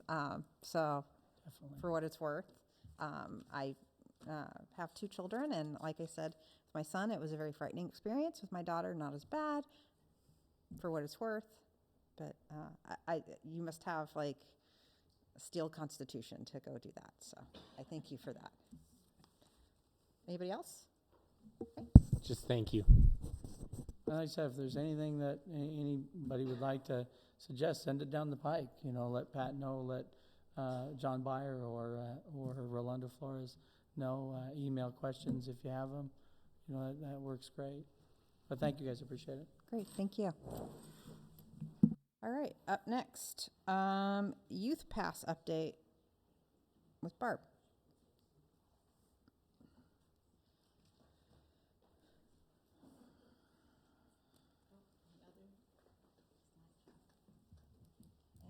thoughts tonight? It's not the PowerPoint, but it's the same information, just in a different format.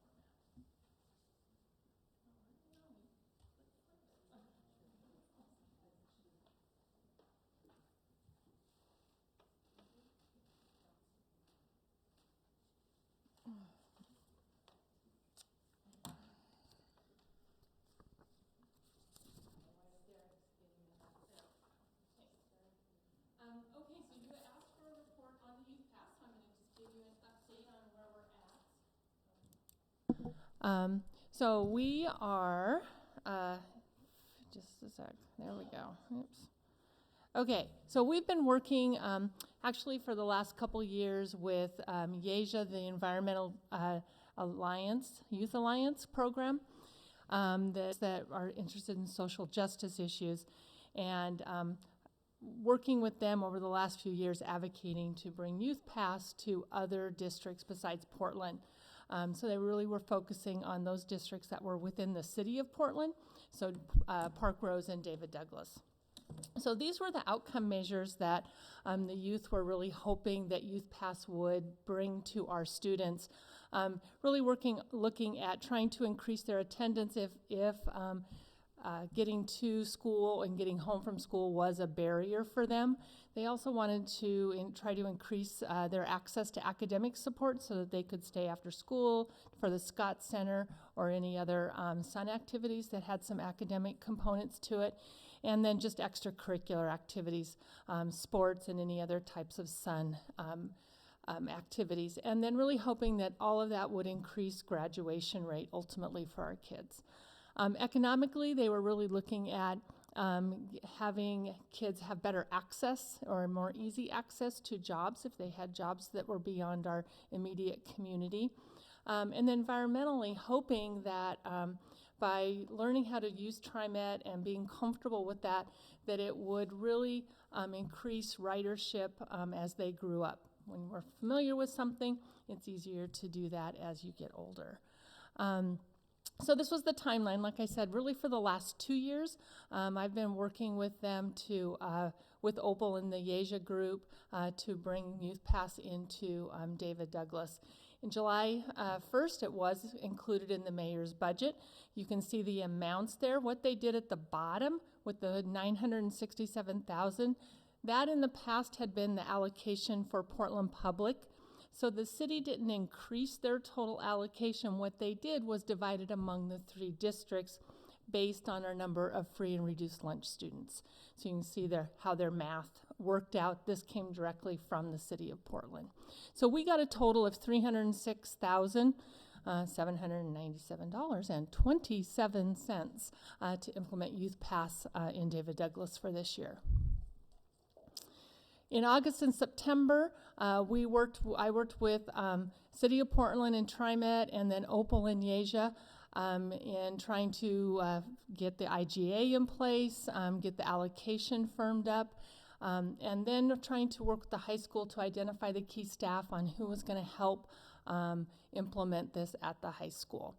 In October, we finalized the IGA with the city and established the cost and how we were going to distribute the Youth Pass to students. In Portland Public, you may know, it is on their ID cards, and because we were already, ID cards were already distributed, the year had already started, that was not an option in David Douglas. And we had to go look at the paper passes. So in my conversations with TriMet, that was the best option that they could come up with. We looked at stickers to put on the ID cards, and that was not a viable option on the TriMet side of it. So once we just knew that we had to go to the paper pass route, then it was okay, working with the high school on how we're going to distribute passes to kids. So in November, we worked with I worked with the high school and met with the YEJA group on how we were going to actually implement the program. What we did was do an opt-in program, meaning that we did an application process where parents signed off saying, yes, I want my child to be able to have a TriMet pass. And then we were gathering some information from them so we could try to measure outcomes with, are they doing it to get to school because they don't have any other transportation? It was so they could participate in after-school events or clubs or academic supports. And that we're just trying to get, again, some baseline information. So we collected those, and then we began distribution, and it began in December. But at the same time, so that first month, we actually, the youth rate is $28 a pass. And so that first month, we were paying that full rate. But I worked with TriMet and was able to get it down to a special rate of $15.50 for our high school students. So that was a special approval that they had to go through to the TriMet board, and so it was approved starting in January through June, and it was a 6-month maximum. So if we were to continue the program at this point, it would go back up to the $28. TriMet, the representative, was pretty adamant that their board would only do a special, I'm going to say appropriation, but that's not the right word, but a special rate for the 6-month period of time. In February, we collected with the Yeja group. They conducted surveys of the students. They did only get back 50 surveys, but they are in the process right now of analyzing those. And then we'll come back to us with that data. Plus, we have the data in the initial applications that we collected from students. So right now, I've been calling down to the city of Portland, as well as working with our with Stacy, who's our MESD lobbyist, thank you. And she is reaching out to the city of Portland to see if there is a way we can carry over funds that are unspent. We will not have spent the full $306,000 by June because we got a late start, because we got a much, much better rate on those passes. So the way the IGA reads now is we would have to return that money, so we're really advocating hard to please let us continue and spend that money into next year. This is the distribution and the applicants we received. So you can see we started off in December. We got over 700, and then we've kind of trickled in after that. What's interesting is, so we're up to 995 in April.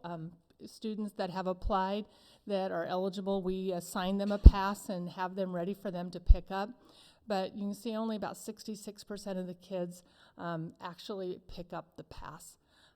So not quite sure what that's about, but they're there and waiting for them.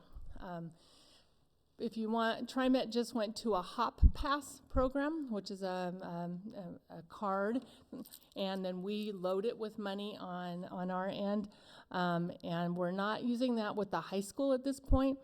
We just started it. We're piloting it on our end because it's a lot of work.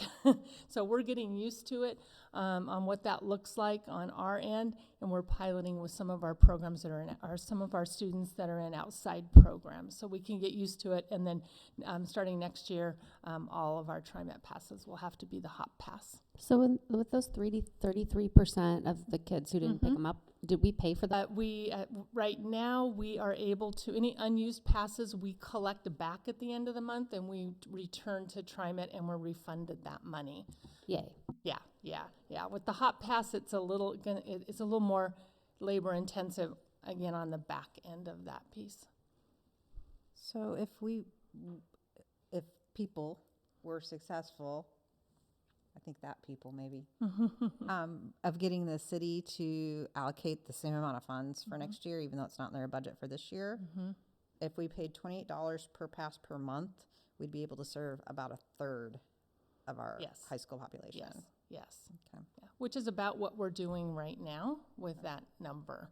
And if they told us that early enough, could we have it put on the ID cards for the people? Instead of the HOP? Right now with the HOP Pass, I'm not sure. That would be a conversation that we would have, though. Okay. It would be easier for us if we could do it on the ID cards, I think, but I'm not sure that's an option. Well, then we would explore that. Well, I mean, that's nice because then it's there for the whole year. They don't have to come pick something up. You don't have to load something every Yeah, month or yeah, whatever it is yeah. the hop thing's doing. Yeah, yeah. Hey, the hop's not bad.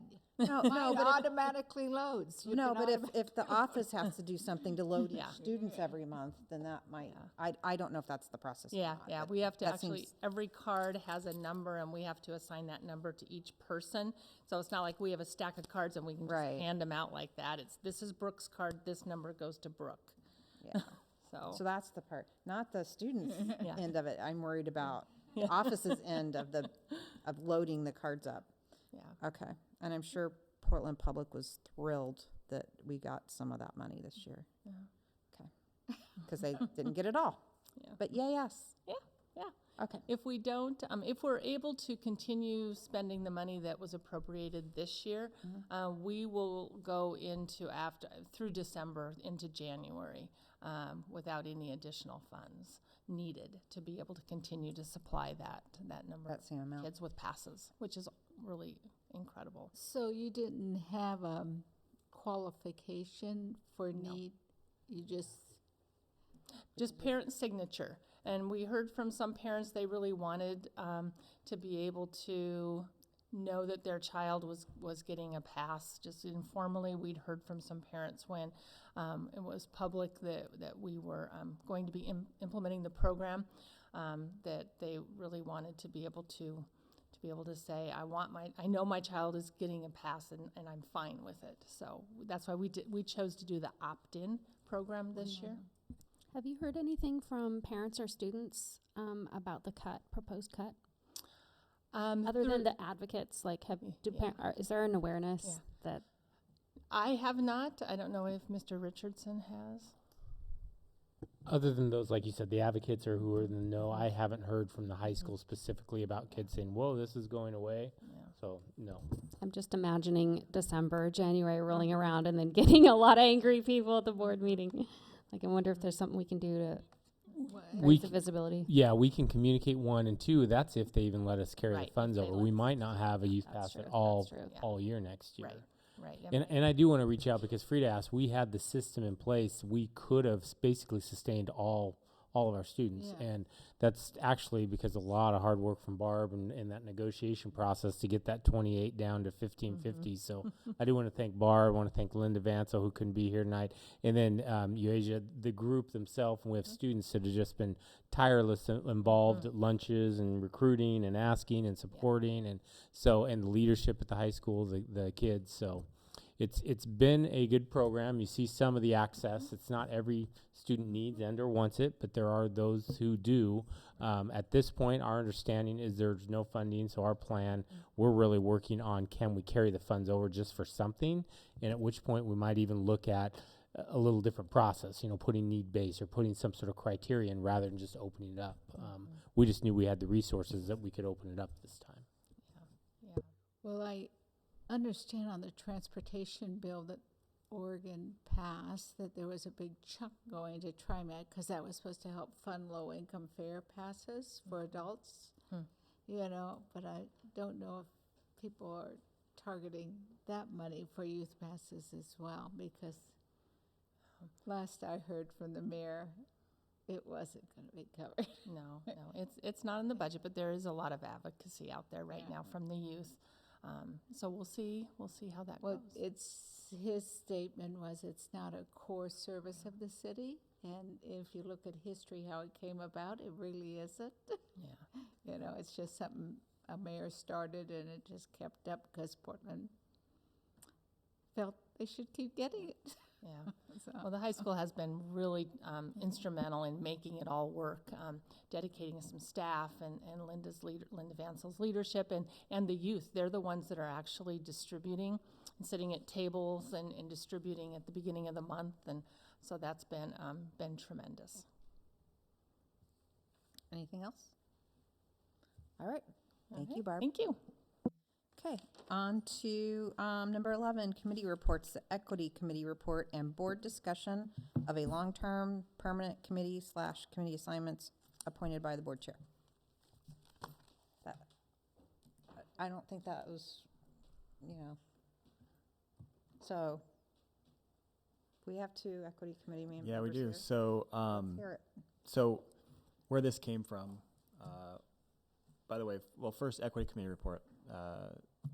Last committee meeting was great. Again, a lot of progress. One thing before we get to the long term, because there's a question there that the committee had.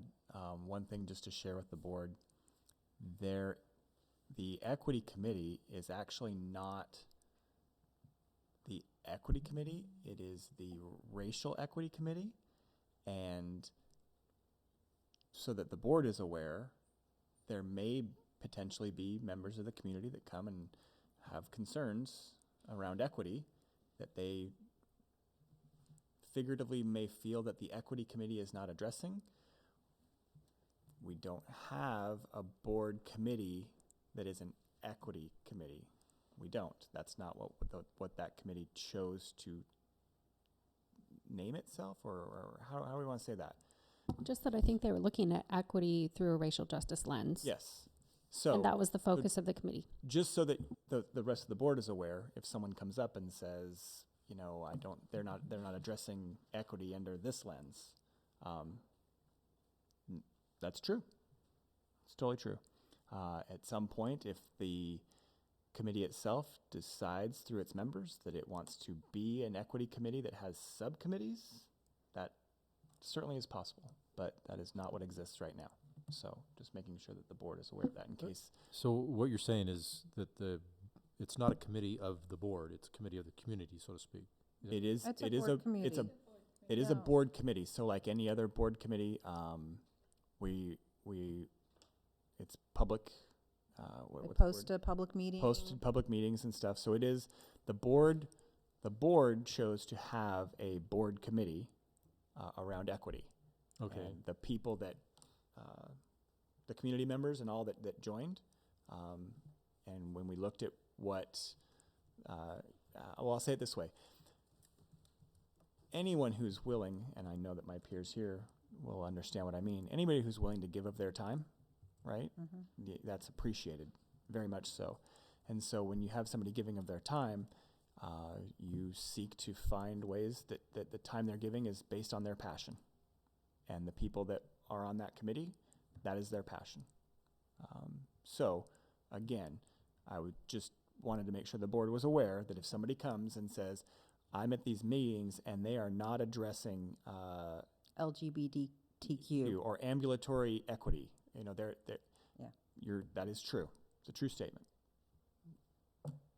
And the board can address that.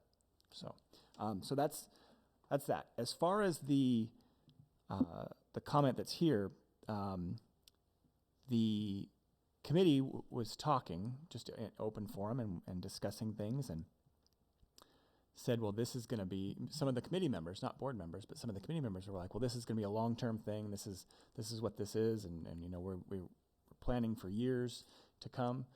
And I shared with the committee, I said, that is fantastic. You know, that is something that you're going to build some great things here. Please be aware that this is a board committee as long as 4 board members want it to be a board committee, right? That's how it's a board committee. That was very surprising to them. I said, please understand, you've got 3 board members here right now. You have plenty of board members. I mean, no one's not wanting it. Just know that that's how a board committee exists. The board wants it. And I also shared with them, because then they said, well, they referenced the board members that are there, that are at the committee. And I said, well, okay. Also, along those lines, those are technically, I mean, not that there would ever be a disagreement that I'm aware of, but technically those people are appointed by the board chair. And they were somewhat surprised, like, you don't just get to do that. And of course, then their comment, one of the committee members said, well, referring to Christine in the familiar term, she says that, well, Christine won't have a problem with that. To which I said, again, you know, because we're helping people understand how this whole thing works. Yeah. The time's coming when there's going to be an election for board chair, and July. Yes, I know you have I'm sure you have a countdown, and so I just informed them that is not a lifetime appointment, right? Like, you know, board chair. So there was concern. People on the committee expressed concern. They thought one thing, and they found that this guaranteed stability that was, well, I'll just say guaranteed, wasn't in actuality fact. We did express to them, however, that the board, we were very clear, though, we were speaking for ourselves, but we had a strong belief that the board was fully behind this, that the board had no intentions of a short-term view on this, and that most certainly that board members who aspired to be the board representation on the committee would, in my words, assuredly be allowed at least the opportunity to discuss that with any board chair. So that's what that strange note is right there. I had asked Lori to just put that on our minutes pending leadership's. And I would also add that there was some discussion about how the board can't meet outside of its regular board meetings to forward the equity work out of an official capacity, and that was surprising. It was like, well, how do they get anything done? Was the comment. So I think, there is a learning process of what we're allowed to do, how the system works. Thanks, Kyle. Yeah. And I hear the concerns. I know that past practice has been the board chair asks everybody what committee they want to be on, and you guys write it on a piece of paper or an email, and then the board chair says, okay, Kyle, Stephanie, and Anna want to continue with the equity committee. There you go. And, that's kind of the way it's been in the past.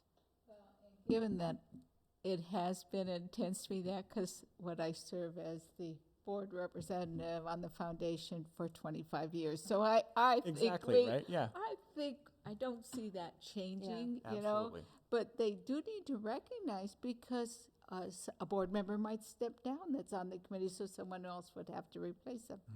So there could be changes because of other situations. So. Yep. Yeah. Yes, So it was. Yeah, it was a great opportunity. Yeah, given the board that's here now, I don't see anybody not continuing the equity committee or those board members that want to serve on it. Somebody saying no. But like Frida said, things change, and in the next 4 years, we could have a full turnover of the school board. I'm not saying it's going to happen, but it could happen. So there could be other people in charge, is what I'm saying, that make different decisions than we do. Yeah, and that's what we tried to share with them, just to make sure that they were aware. Again, they had it in their mind, justifiably so, right? I said they're following their passion. They had it in their mind that this is what the committee was, this is what the committee is going to be, and this is how it's going to work. And so those couple things, like number one, it's racial equity committee, because the board has not said, no, well, we want something different, or we don't want one. And then That's what the board serve. said. Yeah. Yeah. Yeah. Oh, A absolutely. racial equity committee. Absolutely. And I guess I left it with this line. You get the board you elect. So. And we don't have the ability today to say, from here until time memorial, we will have a racial equity committee. Exactly. We just don't have the authority to do that. So that's why we brought this to you, in case you heard it from members of the community or members of the equity committee themselves had questions, that you weren't all of a sudden blindsided. Is there a reason, maybe this is a question for you, Madam Chair, why the name of the committee wasn't the racial equity committee? I think since it's kind of a new thing, we didn't really get down in the weeds too far. So if we want to change the name to Racial Equity Committee, we could, or we could leave it Equity Committee, and in 2 years they change their focus to something else if they wanted. Or expand their focus. So just as a note, the committee itself approved its minutes where it is stating that it is the Racial Equity Committee. Okay. So as far as that committee is concerned, it is. That was the question when we first started. And in the first meeting, that was discussed. Okay. In the second meeting, the notes were approved, and that's what it is. Okay. So that's what it is. It's just a matter of educating the folks that are on the committee or coming and wanting to participate or whatever. Okay. Okay, cool. Anything else? Yeah, there's one thing, you can read the notes, but one thing that I think is important is one of the pieces that the committee wanted to work on was expanding the number of members, lengthening the table by, in the next few meetings. Just because there was a concern that there was some, like there wasn't a Native American, person on or being communicated. There was some question about, inclusion. And so just wanted to say that we may be coming to you with other names, like we did with Silke. Okay, cool. Sounds good. All right, on to the first reading of Board Policy JEBA, Early Entrance. And that has Brooke's name next to it, and JFCG/JFCH/JFCI, use of tobacco products, alcohol or drugs, or inhalant delivery systems. Not allowed. Just gonna say it. Just gonna say. That's what it says. You could have wrote the policy. So again, these are first reading. There's no action. It's just information. We'll come back to you next time. The second one, so the long one that's not allowed, exactly that. There's not a lot there other than it was an update from OSBA. It just didn't come with the other packets because we wanted to get in front of the principals. It was directly site driven about what they have to do in process. We want to make sure we're matching it. That's why it's coming a little later. And then Brooke, do you mind just a quick synopsis of? Yeah, so one of the services we offered is early entry for a parent who believes their child is ready for kindergarten earlier. It's not a service we need to offer or have to offer, but we do. So the change or the board policy in front of you just reflects the cutoff date for when we would test students. And so the practice that we've been having for years is that it's the October 1st date, and somewhere it got changed to November 15th, somewhere along the line. So we are just requesting that it gets moved back to October 1st. That stays within the testing window and the frames for the assessment that we use. So anyway, just that's what that's about. And we typically just, if you're interested, our talented and gifted coordinator oversees that, and she tests the students. So in 2017, she said she tests about 5 to 6 students per year, sometimes as few as 3 and sometimes as many as 10. But we really don't get many students that qualify. Fall of 2017, 1 qualified and 4 students were tested. 2016, nobody qualified and 4 were tested. So, and then 2015, 2 qualified and 8 were tested. So we don't have a ton of families that come in and choose that option, but we do have some. Yeah, I believe my daughter was at your school. Yes. As a 4-year-old. So. Yes. Surprise. So I have a question. I mean, these are pretty cut and dry. Is there any reason why we can't make this an action item and vote on this tonight and not see these again next time? Is anybody opposed to that? There's nobody opposed to it. However, board practice in the past has been that there is somebody that's not here who might have had a question.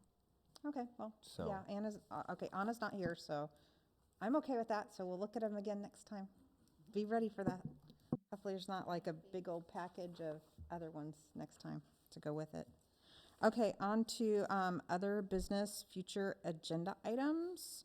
I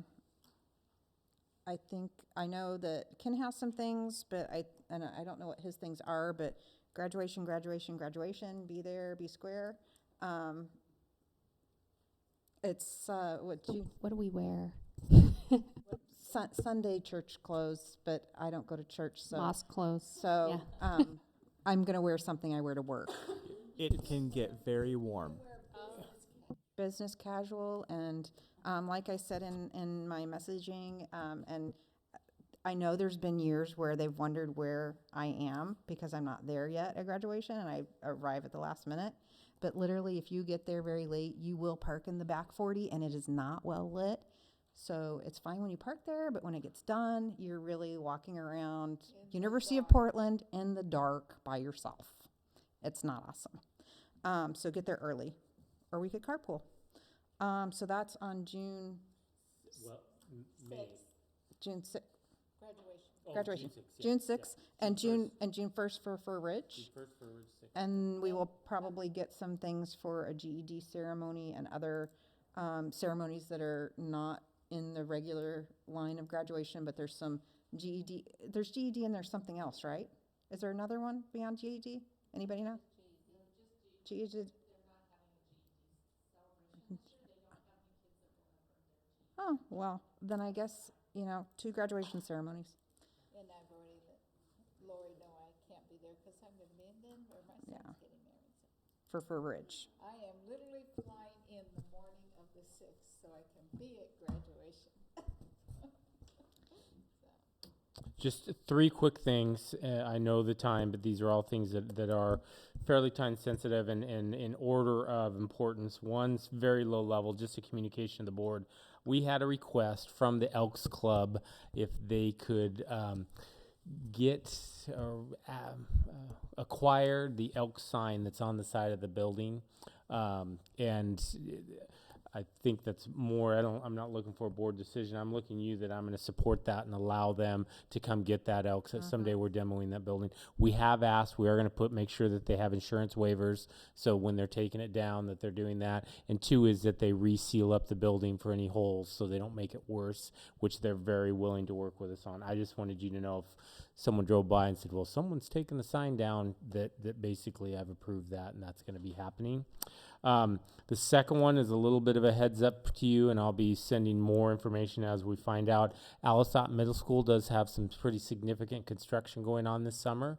As we've done in the past, we're exploring when we start that construction, and it's amazing what one day does to help, and especially when we are going to be in the process of asking our teachers to pack up the school, basically.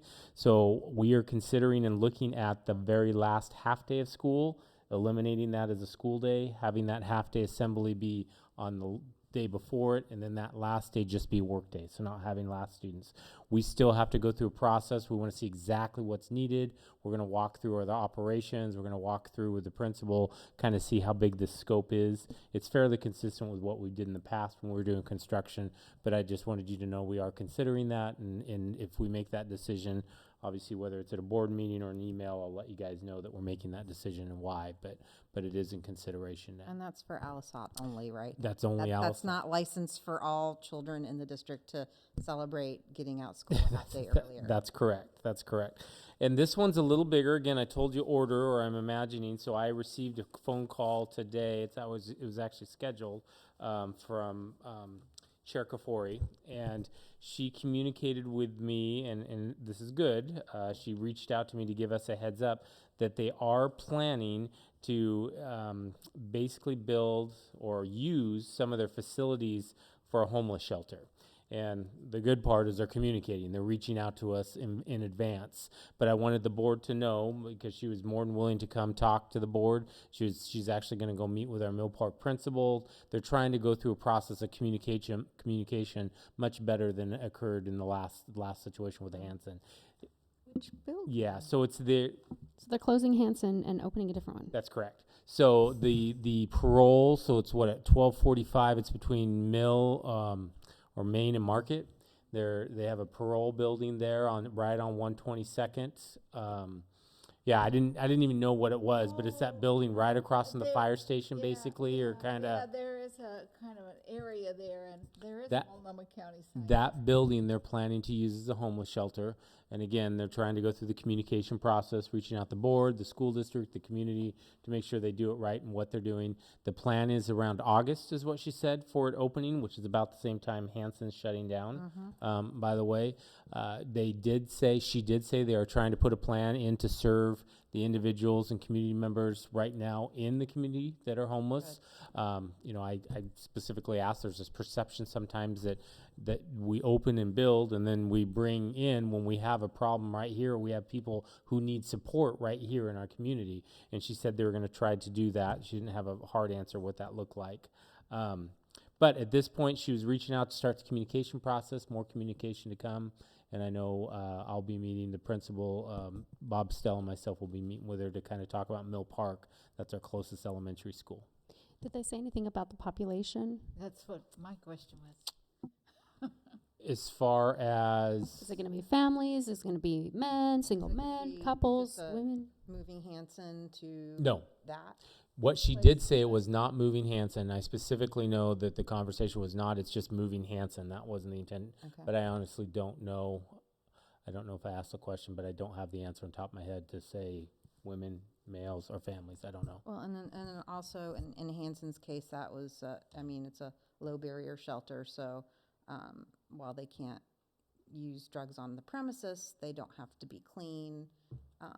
They could be sex offenders. There's a whole myriad of folks that can go to Hanson. That, you know, so that might be nice to know. I don't know. Yeah, and that's my intent to follow up, a follow-up meeting to have a better communication of exactly what the plan is there. Again, I appreciated the call, the courtesy to kind of give us the heads up and really to start the communication. It wasn't meant as this is the communication we're done. I truly believe it was meant as we want to start this communication and open the door to make sure that we all have a common understanding of what's occurring. I think one of the questions to ask, is it a permanent shelter? That's one of the questions to ask. Yeah, and she did communicate that it was not planned to be permanent, kind of like Hanson is closing down this summer. She did communicate that, but we'll clarify that as well. Well, if it's temporary, it's probably because Hanson, they needed to find placement for 200, and they have, I think, 100 or so going on foster. So it probably was, they can't quite get to that 200 mark, and they're probably trying to get to the 200 if it's just temporary. So I did have one other thing on my list to ask Ken. So I've gotten a mailer and I've looked online. PBOT is proposing massive changes to Gleason, where they want to turn a 5-lane road into a 3-lane road. I'm not opposed to that necessarily. The problem I have is they want to put the flashing crosswalk thing at 128th, right in front of Menlo, where we have a overhead pedestrian bridge. And I emailed PBOT because I am concerned that having a crosswalk right at 128th in front of Menlo will encourage children walking by themselves to cross the street. And we know that children at about 10 years old know when it's safe to cross the street. And so we've got a lot of kids under 10 that might be making that crossing by themselves, that aren't being able to judge if a car's really stopping for them, or especially on that street. And so we've got the pedestrian bridge, and then right past it, we've already got a flashing crosswalk thing. So I'd really like it if PBOT seems to do things and not consult with us, like putting in bump outs on turns where our buses can't get around, or just all sorts of odd things. Or I don't know, they'll probably start this project like the first day school starts. So is there a way for us to reach out to them and have a conversation about that? Like I said, I'm not necessarily for or against changing from a 5-lane to a 3-lane. I don't have a real opinion about that, but the crosswalk where it might encourage small children walking by themselves. And let me tell you, I drive my daughter to school at 6:30 for early band rehearsal, and this morning or yesterday morning, I saw a girl with her little brother, who were elementary school students, walking to school at 6:30 and then turning around and walking home. Not sure what that was about, but obviously there's kids walking by themselves to school. The answer is yes. So, and we do on a regular basis, actually usually goes to our facilities department, or transportation, reach out to them. We'll see a project going. In fact, our facilities manager stopped a project right in front of South Powhurst where they had tore something out. They were putting it right back in that would have caused our buses not be able to turn in and out of our bus yard. Kind of saw it going, stopped it, and they were, I give them credit, they were willing to change that one, and they listened. So, but with that said, we definitely will reach out. And I find after some talks with them, sometimes that crosswalk, TriMet is driving it, 'cause there's a bus stop there. So you might want to check and see if there's bus stop by it, because they seem to be driven a little bit by that versus what's logical. Well, and then I had multiple complaints about it, but they don't want to put one at like about 124th, where the apartments cross over to the shopping center where the Walgreens is. And I know some of us live in that area, and daily there is somebody crossing 5 lanes of traffic, kind of, working out if they can get through there. And, like I said, I'm teaching a 15-year-old to drive, and I don't want my kid to hit somebody accidentally because she can't tell what they're doing. So I'm And- like, why are you putting one at 128 and not at 124th? Yeah, and that bus stop in front of Menlo is ridiculous. People park in front of it like all day long. I'm just telling you that I found that out talking with them.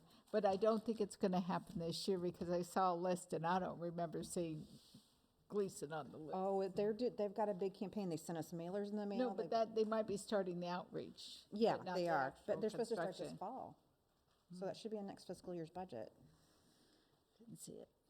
Does anybody else have other business or future agenda items? Okay, and now we're on to board member reports. Kyle? Nothing this time. Andrea? Nothing. Frida? Well, since Anna left, Anna and I attended the MESD equity training on Saturday, which was really quite good, and it was kind of nice to have a little more diversity in the meeting because it makes the discussion a little more robust. And there's 2 more training sessions coming up, and I recommend them for anyone. I also attended the listening session on changing our start and stop times. It seems like you have high schoolers, parents who don't want it late, and you got high school parents who want it late, and then same with elementary. So it'll be interesting to find out once we get all the survey data back on who's got which way we're gonna go, because it's really split, I think, and there's good reasons both sides. And then today I attended Earl Boyle's Neighborhood Center meeting. They're planning for the next 3 years and they said they want to outreach more. They're supposed to be district-wide, not just Earl Boyle's catchment, but they've been working in the catchment area to get a handle on what to do. But we had a lot of discussion on housing being a big, big need. So anyway, that's it. Bryce? I don't have anything. Just thank Frida for attending the meetings that she does and keeping us informed. Thank you very much. When I jump in both feet back again, I'm back in both feet again. And we thank you for that. Stephanie? No, just Anna and I earlier were at a Youth Pass rally with those youth, just trying to make some noise in City Hall so that they continue seeing East Portland as a good investment. We're too often ignored. That's right. My board